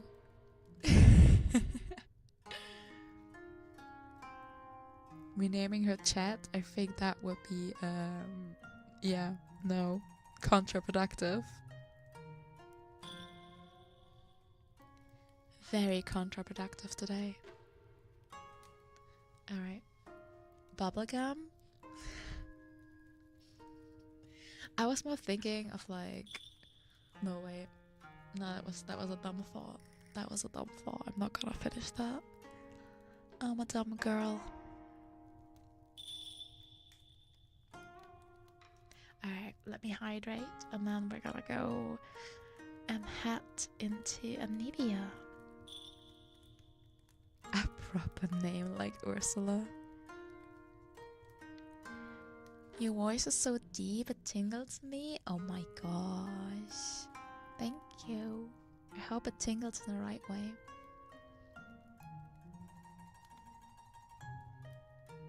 Read the Anivia before it dies again. I agree. Maybe they put the page on a timer like her egg.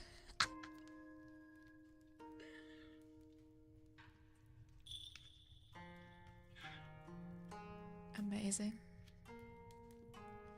Well, Caroline, just a warning. I do ASMR, just chatting, and gaming streams. During gaming, my voice does sound not this calm. So, if you ever watch me doing a gaming stream, be prepared to not feel tingled. Or feel tingled in a very different way. Alright, let's go. Anivia, the Cryo Phoenix.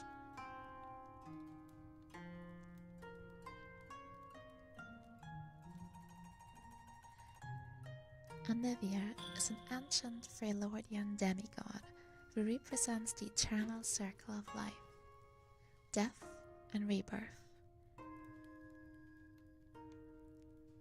That's sweet. Hey, brave little PogChamp! Great grippers, best in the biz. Oh my god, thank you. Thank you. Intrinsically associated with the changing seasons. To those who venerate her, she's the elemental soul of the Freylord, a symbol of hope and a sacred catalyst of change. Stories passed down through the ages often tell of how she rewards those who are kind and humble. On the rare occasion a mortal glimpses her, or at least claims to, she is described as a noble spirit bird of ice, with glittering wings that span the heavens, and a piercing cry that can be heard over even the fiercest storm. I can't wait for Brown. Oh, it's gonna come soon, maybe 2 streams. The songs of the nomadic Nutai tribe tell how Anivia's birth first brought snow into the world. Damn, I don't like snow, Anivia. Rude. When she burst from a giant egg of ice, tiny pieces of it were hurled into the sky, and it has fallen as snow ever since. And according to the sagas of the Mourncrone tribe, the frigid winds that scour the Freljord originate from the first beasts of her wing.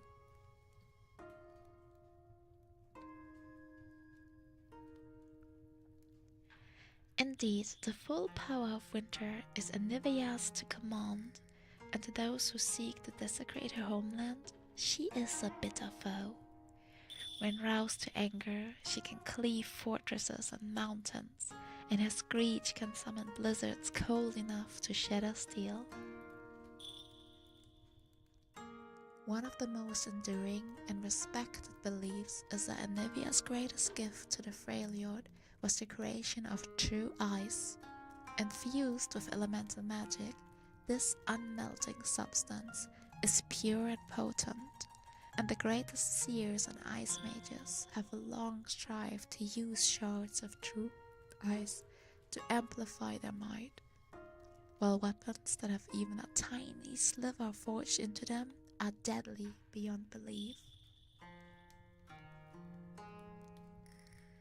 When mortals first arrived in the Freljord, Anivia welcomed them. Seeing that they could not withstand the cold, she guided them to secluded valleys where they could shelter, become established, and slowly harden themselves against the elements. She nurtured and watched over them for the first precarious centuries, and they, in turn, worshipped her.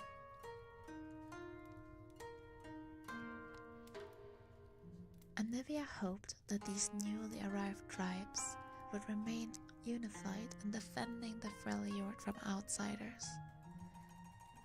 But slowly, infighting and blood feuds became all too common, making an invasion inevitable. According to legend, a greedy southern king marched his warriors up through the mountains, seeking to claim dominion over the Northlands and shackle their wild magic for himself. So enraged was Anivia at the outsider's hubris and disrespect that she blasted them with a snowstorm that lasted a century and a day. Scattered standing stones can still be seen on the scurrying plain, which the locals claim are all that remain of that ancient army.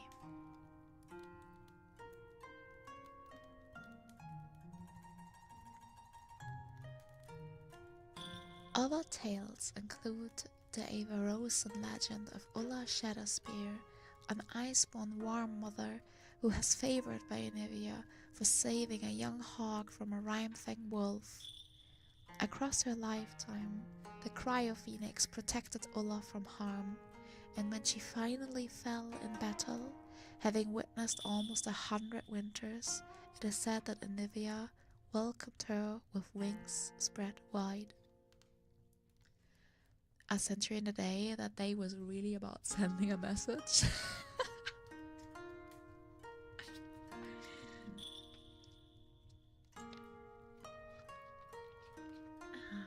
Indeed.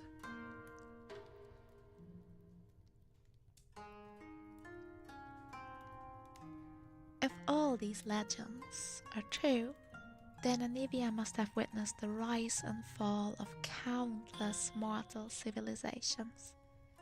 While there are still some dwindling remnants of those earlier times, most have long been forgotten and buried beneath millennia of ice. But death cannot touch Anivia herself.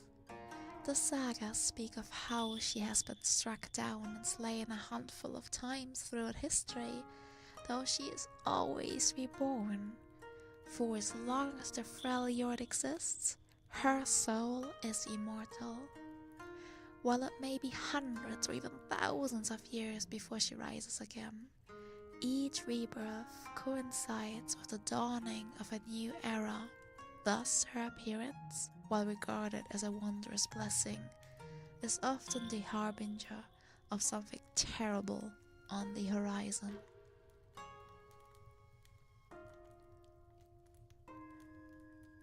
Once it is said she sacrificed herself against a march of towering Bale Striders. Anivia knew she could not slay these colossal creatures, and so she plunged into the ice beneath their feet, shattering her own body in order to entomb them. Recently, some claim Anivia has hatched from the egg once more, and that she has appeared before the new leader of the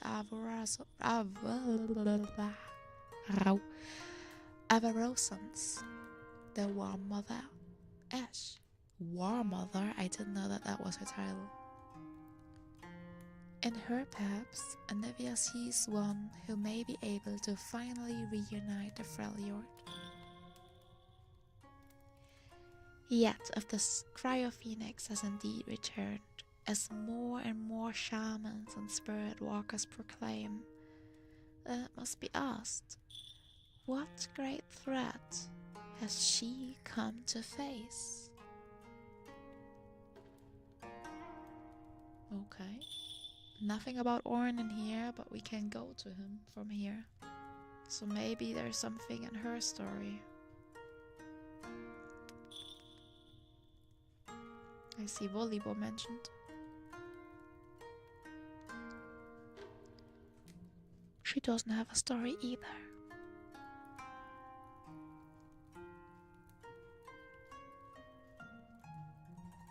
Alright.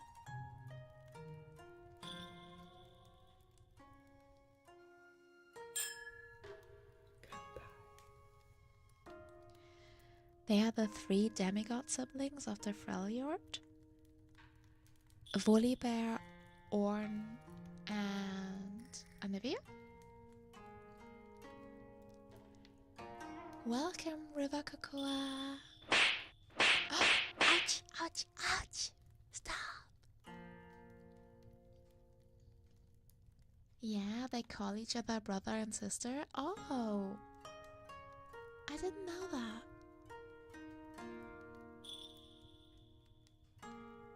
That's nice.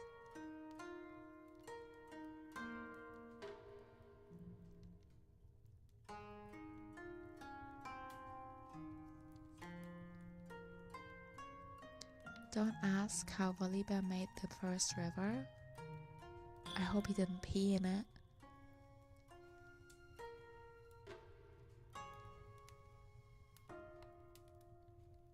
Let her read the lore and find out. Oh god. He did pee in it, didn't he? Since Ash is next, do you wanna do Ash? I think I have energy for one more. I just need to hydrate. You do Ash? Yeah, I know you do Ash. You naughty boy.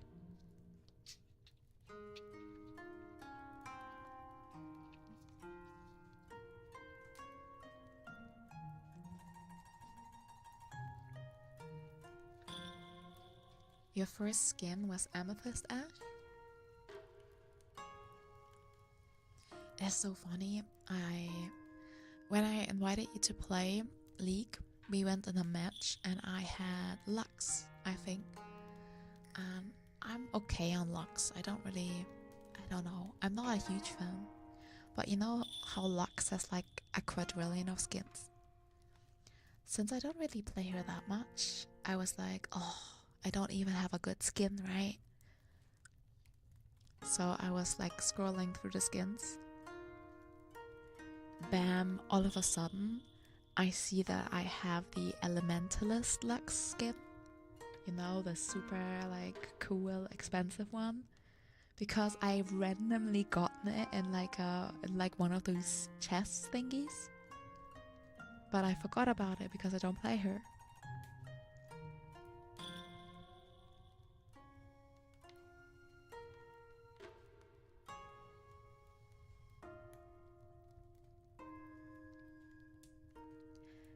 Ash the Frost Archer. I thought she was the War Mother. What's happening? Come on. Keep it straight, Lord. One tribe, one people, one Freljord.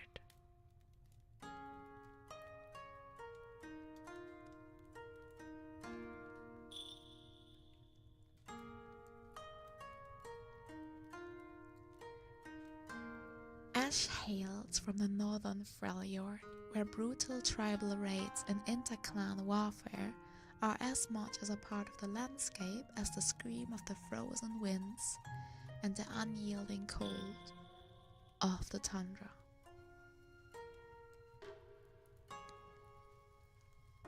Haha, get it? The hailed. What a nice ice reference, huh? The only child of Grenna, the matriarchal chieftain of the tiny Everosan tribe, Ash was iceborn, a member of the warrior caste, gifted with an ancestral connection to the magic of her lands and the rare ability to wield the power of true ice. Ooh. Everyone assumed that Ash would follow her mother as the tribe's next leader. However, this was never a glory Ash desired. Ash wanted to become a Pokemon trainer. Ash wanted to catch them all. The grim responsibility of her warlike lineage, an extraordinary gift, instead left Ash feeling isolated, burdened, and alone.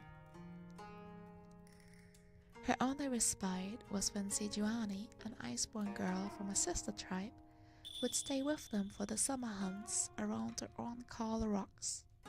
The girls' friendship defined their childhoods, but was cut short just as they reached their teens.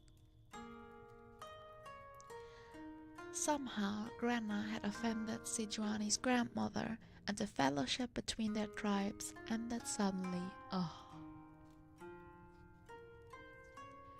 Soon after, with her youth fading, Ash's mother began her lifelong quest for the throne of Avarosa, a supposed hoard of treasures and magical items that she hoped would return her people to greatness. But Grenna's belief in prophecies and legends led her to take risks, which often left her tribe enfeebled. Finally, during a dangerous and unnecessary raid in another tribe's lands, Grenna was killed.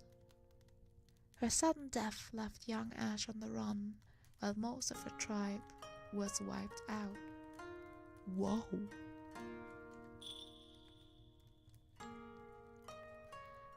Alone, pursued, Ash followed her mother's last map to a deserted glacier where she found the supposed grave of Avarosa and her magical bow of true ice. Ash used the weapon to avenge her mother's death, then turned west.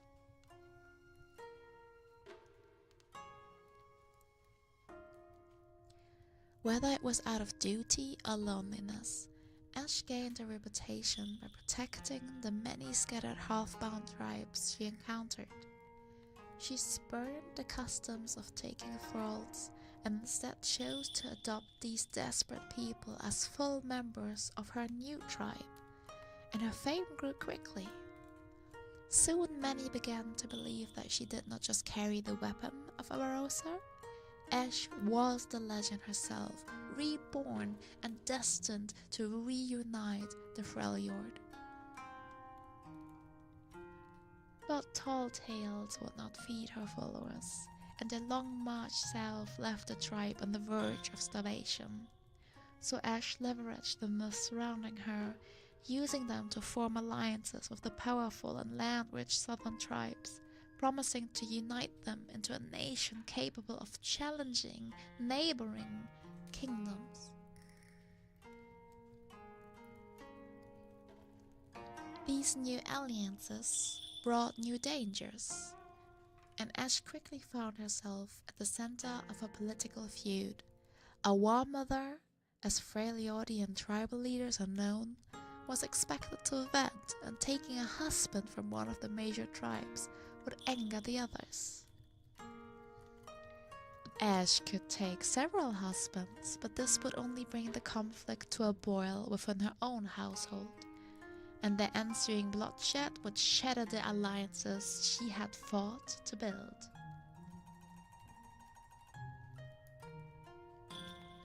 Oh!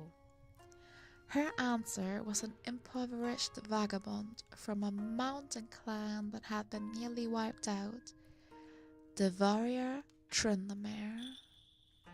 He was neither a spirit walker nor blessed with any elemental powers, but upon his arrival in Ash's new capital,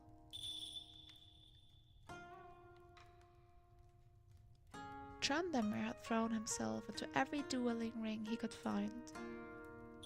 He fought with abandon, desperate to prove the destitute survivors of his clan were worthy of adoption by one of the stronger tribes. But even for the Freljord, his brutal fighting style and extraordinary vitality were unsettling, and many suspected he was touched by dark magic. Ignoring this, Ash offered to adopt his people as her own, if he became her first and only bloodsworn. Tryndamere accepted reluctantly. Though a political marriage, the attraction they felt for each other was palpable, and slowly a true affection blossomed.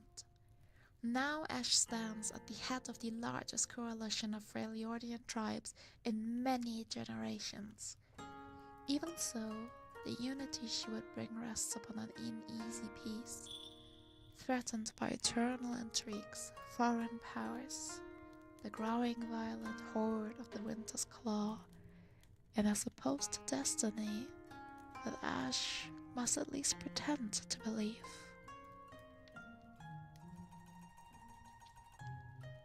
Did you know Ash and Tryndamere is a reference to one of the devs and his wife? Oh, that's sweet.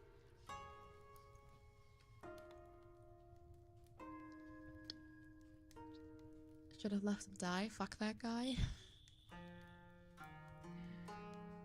Yeah, fuck him not having any power. What about his fucking ult, huh?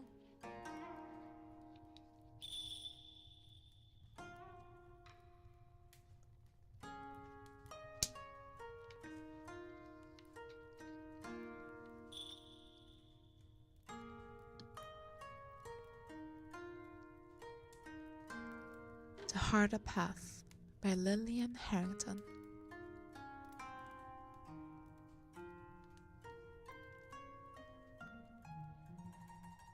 The colossal brazier flared to life, its flames reaching high into the air.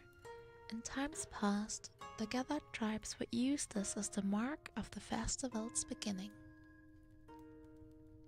The Harvest Festival had always been the largest celebration of the year for the tribes, and one of the last before winter set in on the plains. As the fire was lit, cheers should have echoed up the frozen slopes of the mountains, calling down blessings from the three sisters. Now though, the masses of gathered Avarosans remained silent as they turned away from the flames to look up to the stage where Ash stood. She let her eyes roam over them. No festival had ever seen so many gathered together, and she knew they had come to see her. She grabbed her bow and unslung it, the now familiar piercing chill of the true ice surging through her body.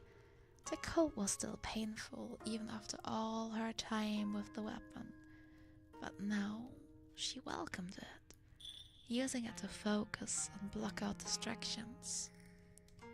She lifted her gaze from the crowd to the roaring flame and took a deep breath as she pulled back the bowstring. All other sounds of the festival faded. A crystal arrow of pure cold formed, back and forth by the deep magic coursing through the bow. Ash held her breath as she let it continue to channel magic through her arms.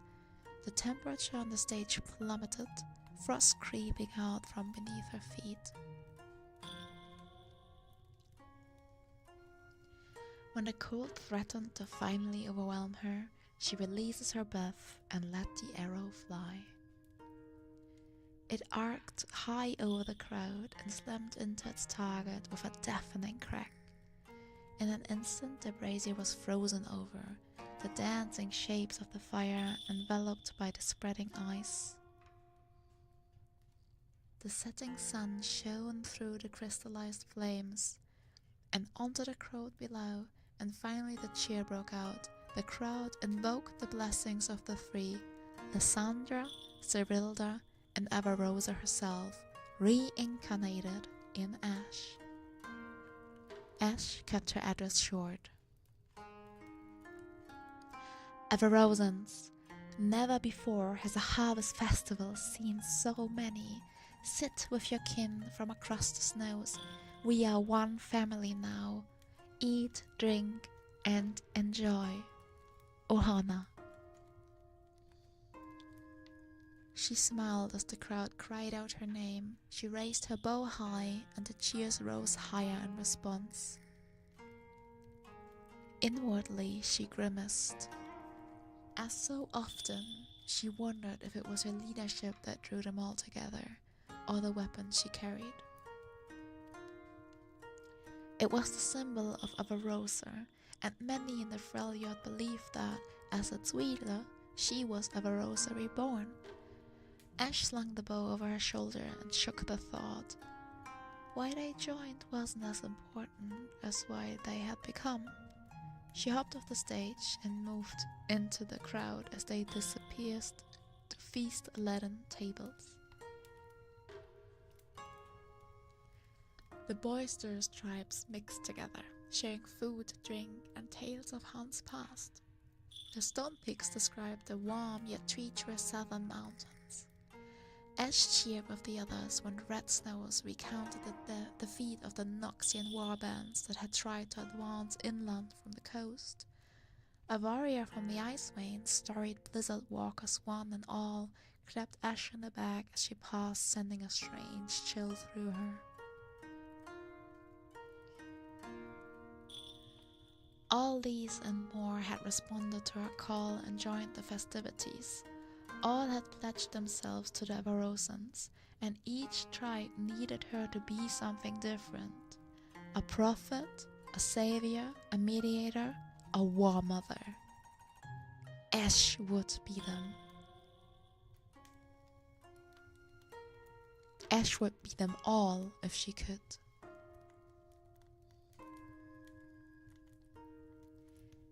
As she neared the far end of the feast, though, she froze. At the last table, sitting somber and removed from the rest, was a group of Iceborn that she knew all too well. The Snow Followers. Vengeful zealots who had slaughtered the whole tribe only months ago.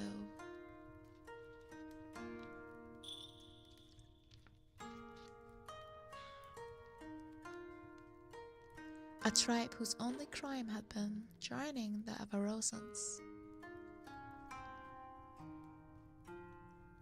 A large woman, doubtless their leader, rose and approached Ash. War Mother Ash, Avarosa's chosen, wielder of her divine bow. My name is Hiltur Swarham, Truth-bearer and War Mother of the Snow Followers. Ash imagined the sight of the scorched huts again, the screams of her people dying in agony, and her fury ignited. The crowd around them quieted as Hiltur continued, whispers spreading quickly. All gathered had heard of what the Snow Followers had done.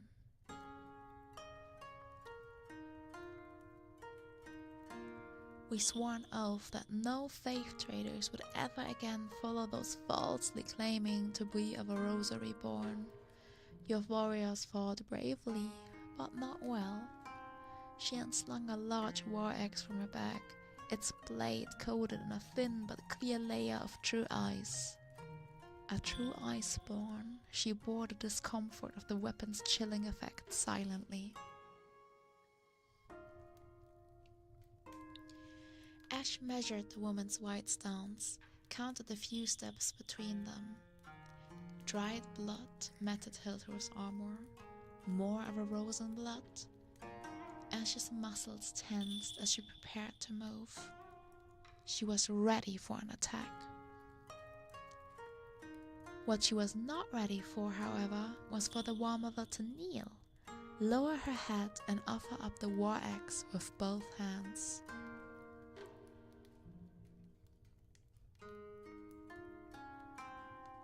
Good night, Flannel. Sleep well.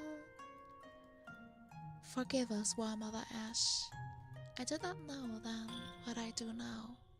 I came to challenge you before all your followers to unmask you as a false prophet, but the magic you wield is beyond any I have ever witnessed.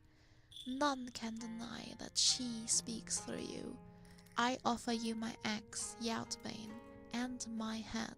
Spare my people that they may have proved their worth by hunting, farming, and dying in your name.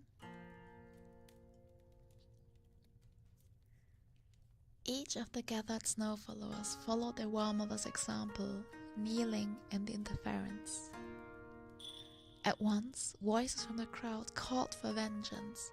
"Death to the raiders!" they cried. Barely more than smoldering ruins where Ash had arrived, the skeletal remains told the story of a village surrounded.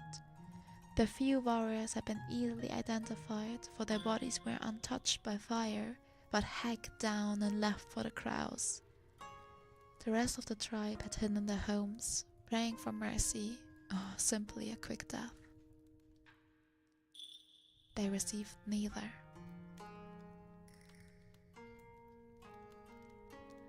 Eyes welled up with fury. Ash reached for the axe. She would take Hiltur's head as a warning to any who would. As her hand clasped around it, and the true eyes sent a familiar spike of cold through her arm, Ash felt her bow beginning to radiate against her back, a slow, chilling pulse like a winter breeze. Her mind calmed. "Stand, Hiltur," she said, looking down at the war axe. Hiltur rose, furrowing her brow in confusion. Ash met her probing gaze. "The Snow Followers have shed the blood of my tribe, and they are my enemies," she continued. "But you have shown humility and remorse here and now. You are not the Snow Followers any longer. From today forward, you are You've been a a naughty Rosen, clan member, and that have you? makes you family. You have nothing to Who's a fear good from clan me, member? cousin. Who's a good clan member? Yeah, you are. She thrust the war axe back into the woman's hands, and the tension in the air broke soon. The celebrations were on the way again, the joyous feelings redoubled by forgiveness and mercy. Ash walked to everyone seated at the table, welcoming each in turn. As she turned from them and walked away, she was careful to keep her grief in check. Her heart still burned, but her people needed her to walk a different path than that of revenge. She played her fingers along the bowstring, seeking comfort in its chill. She would be better. She must.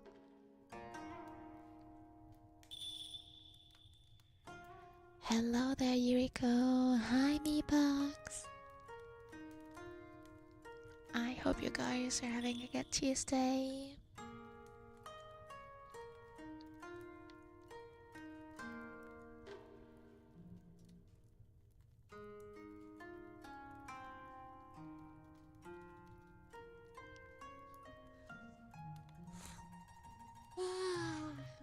Alright, guys. I hope you are a little bit tired or either already in bed, because that's where I'm headed now. I am quite sleepy and I need some shut-eye.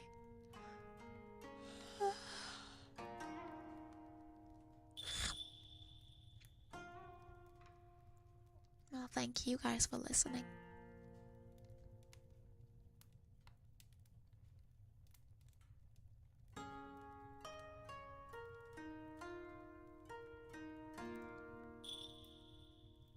Yeah, I'll go rest. You guys do the same if possible.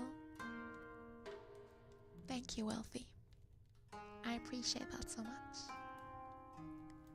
And I'll see you guys on Thursday, right?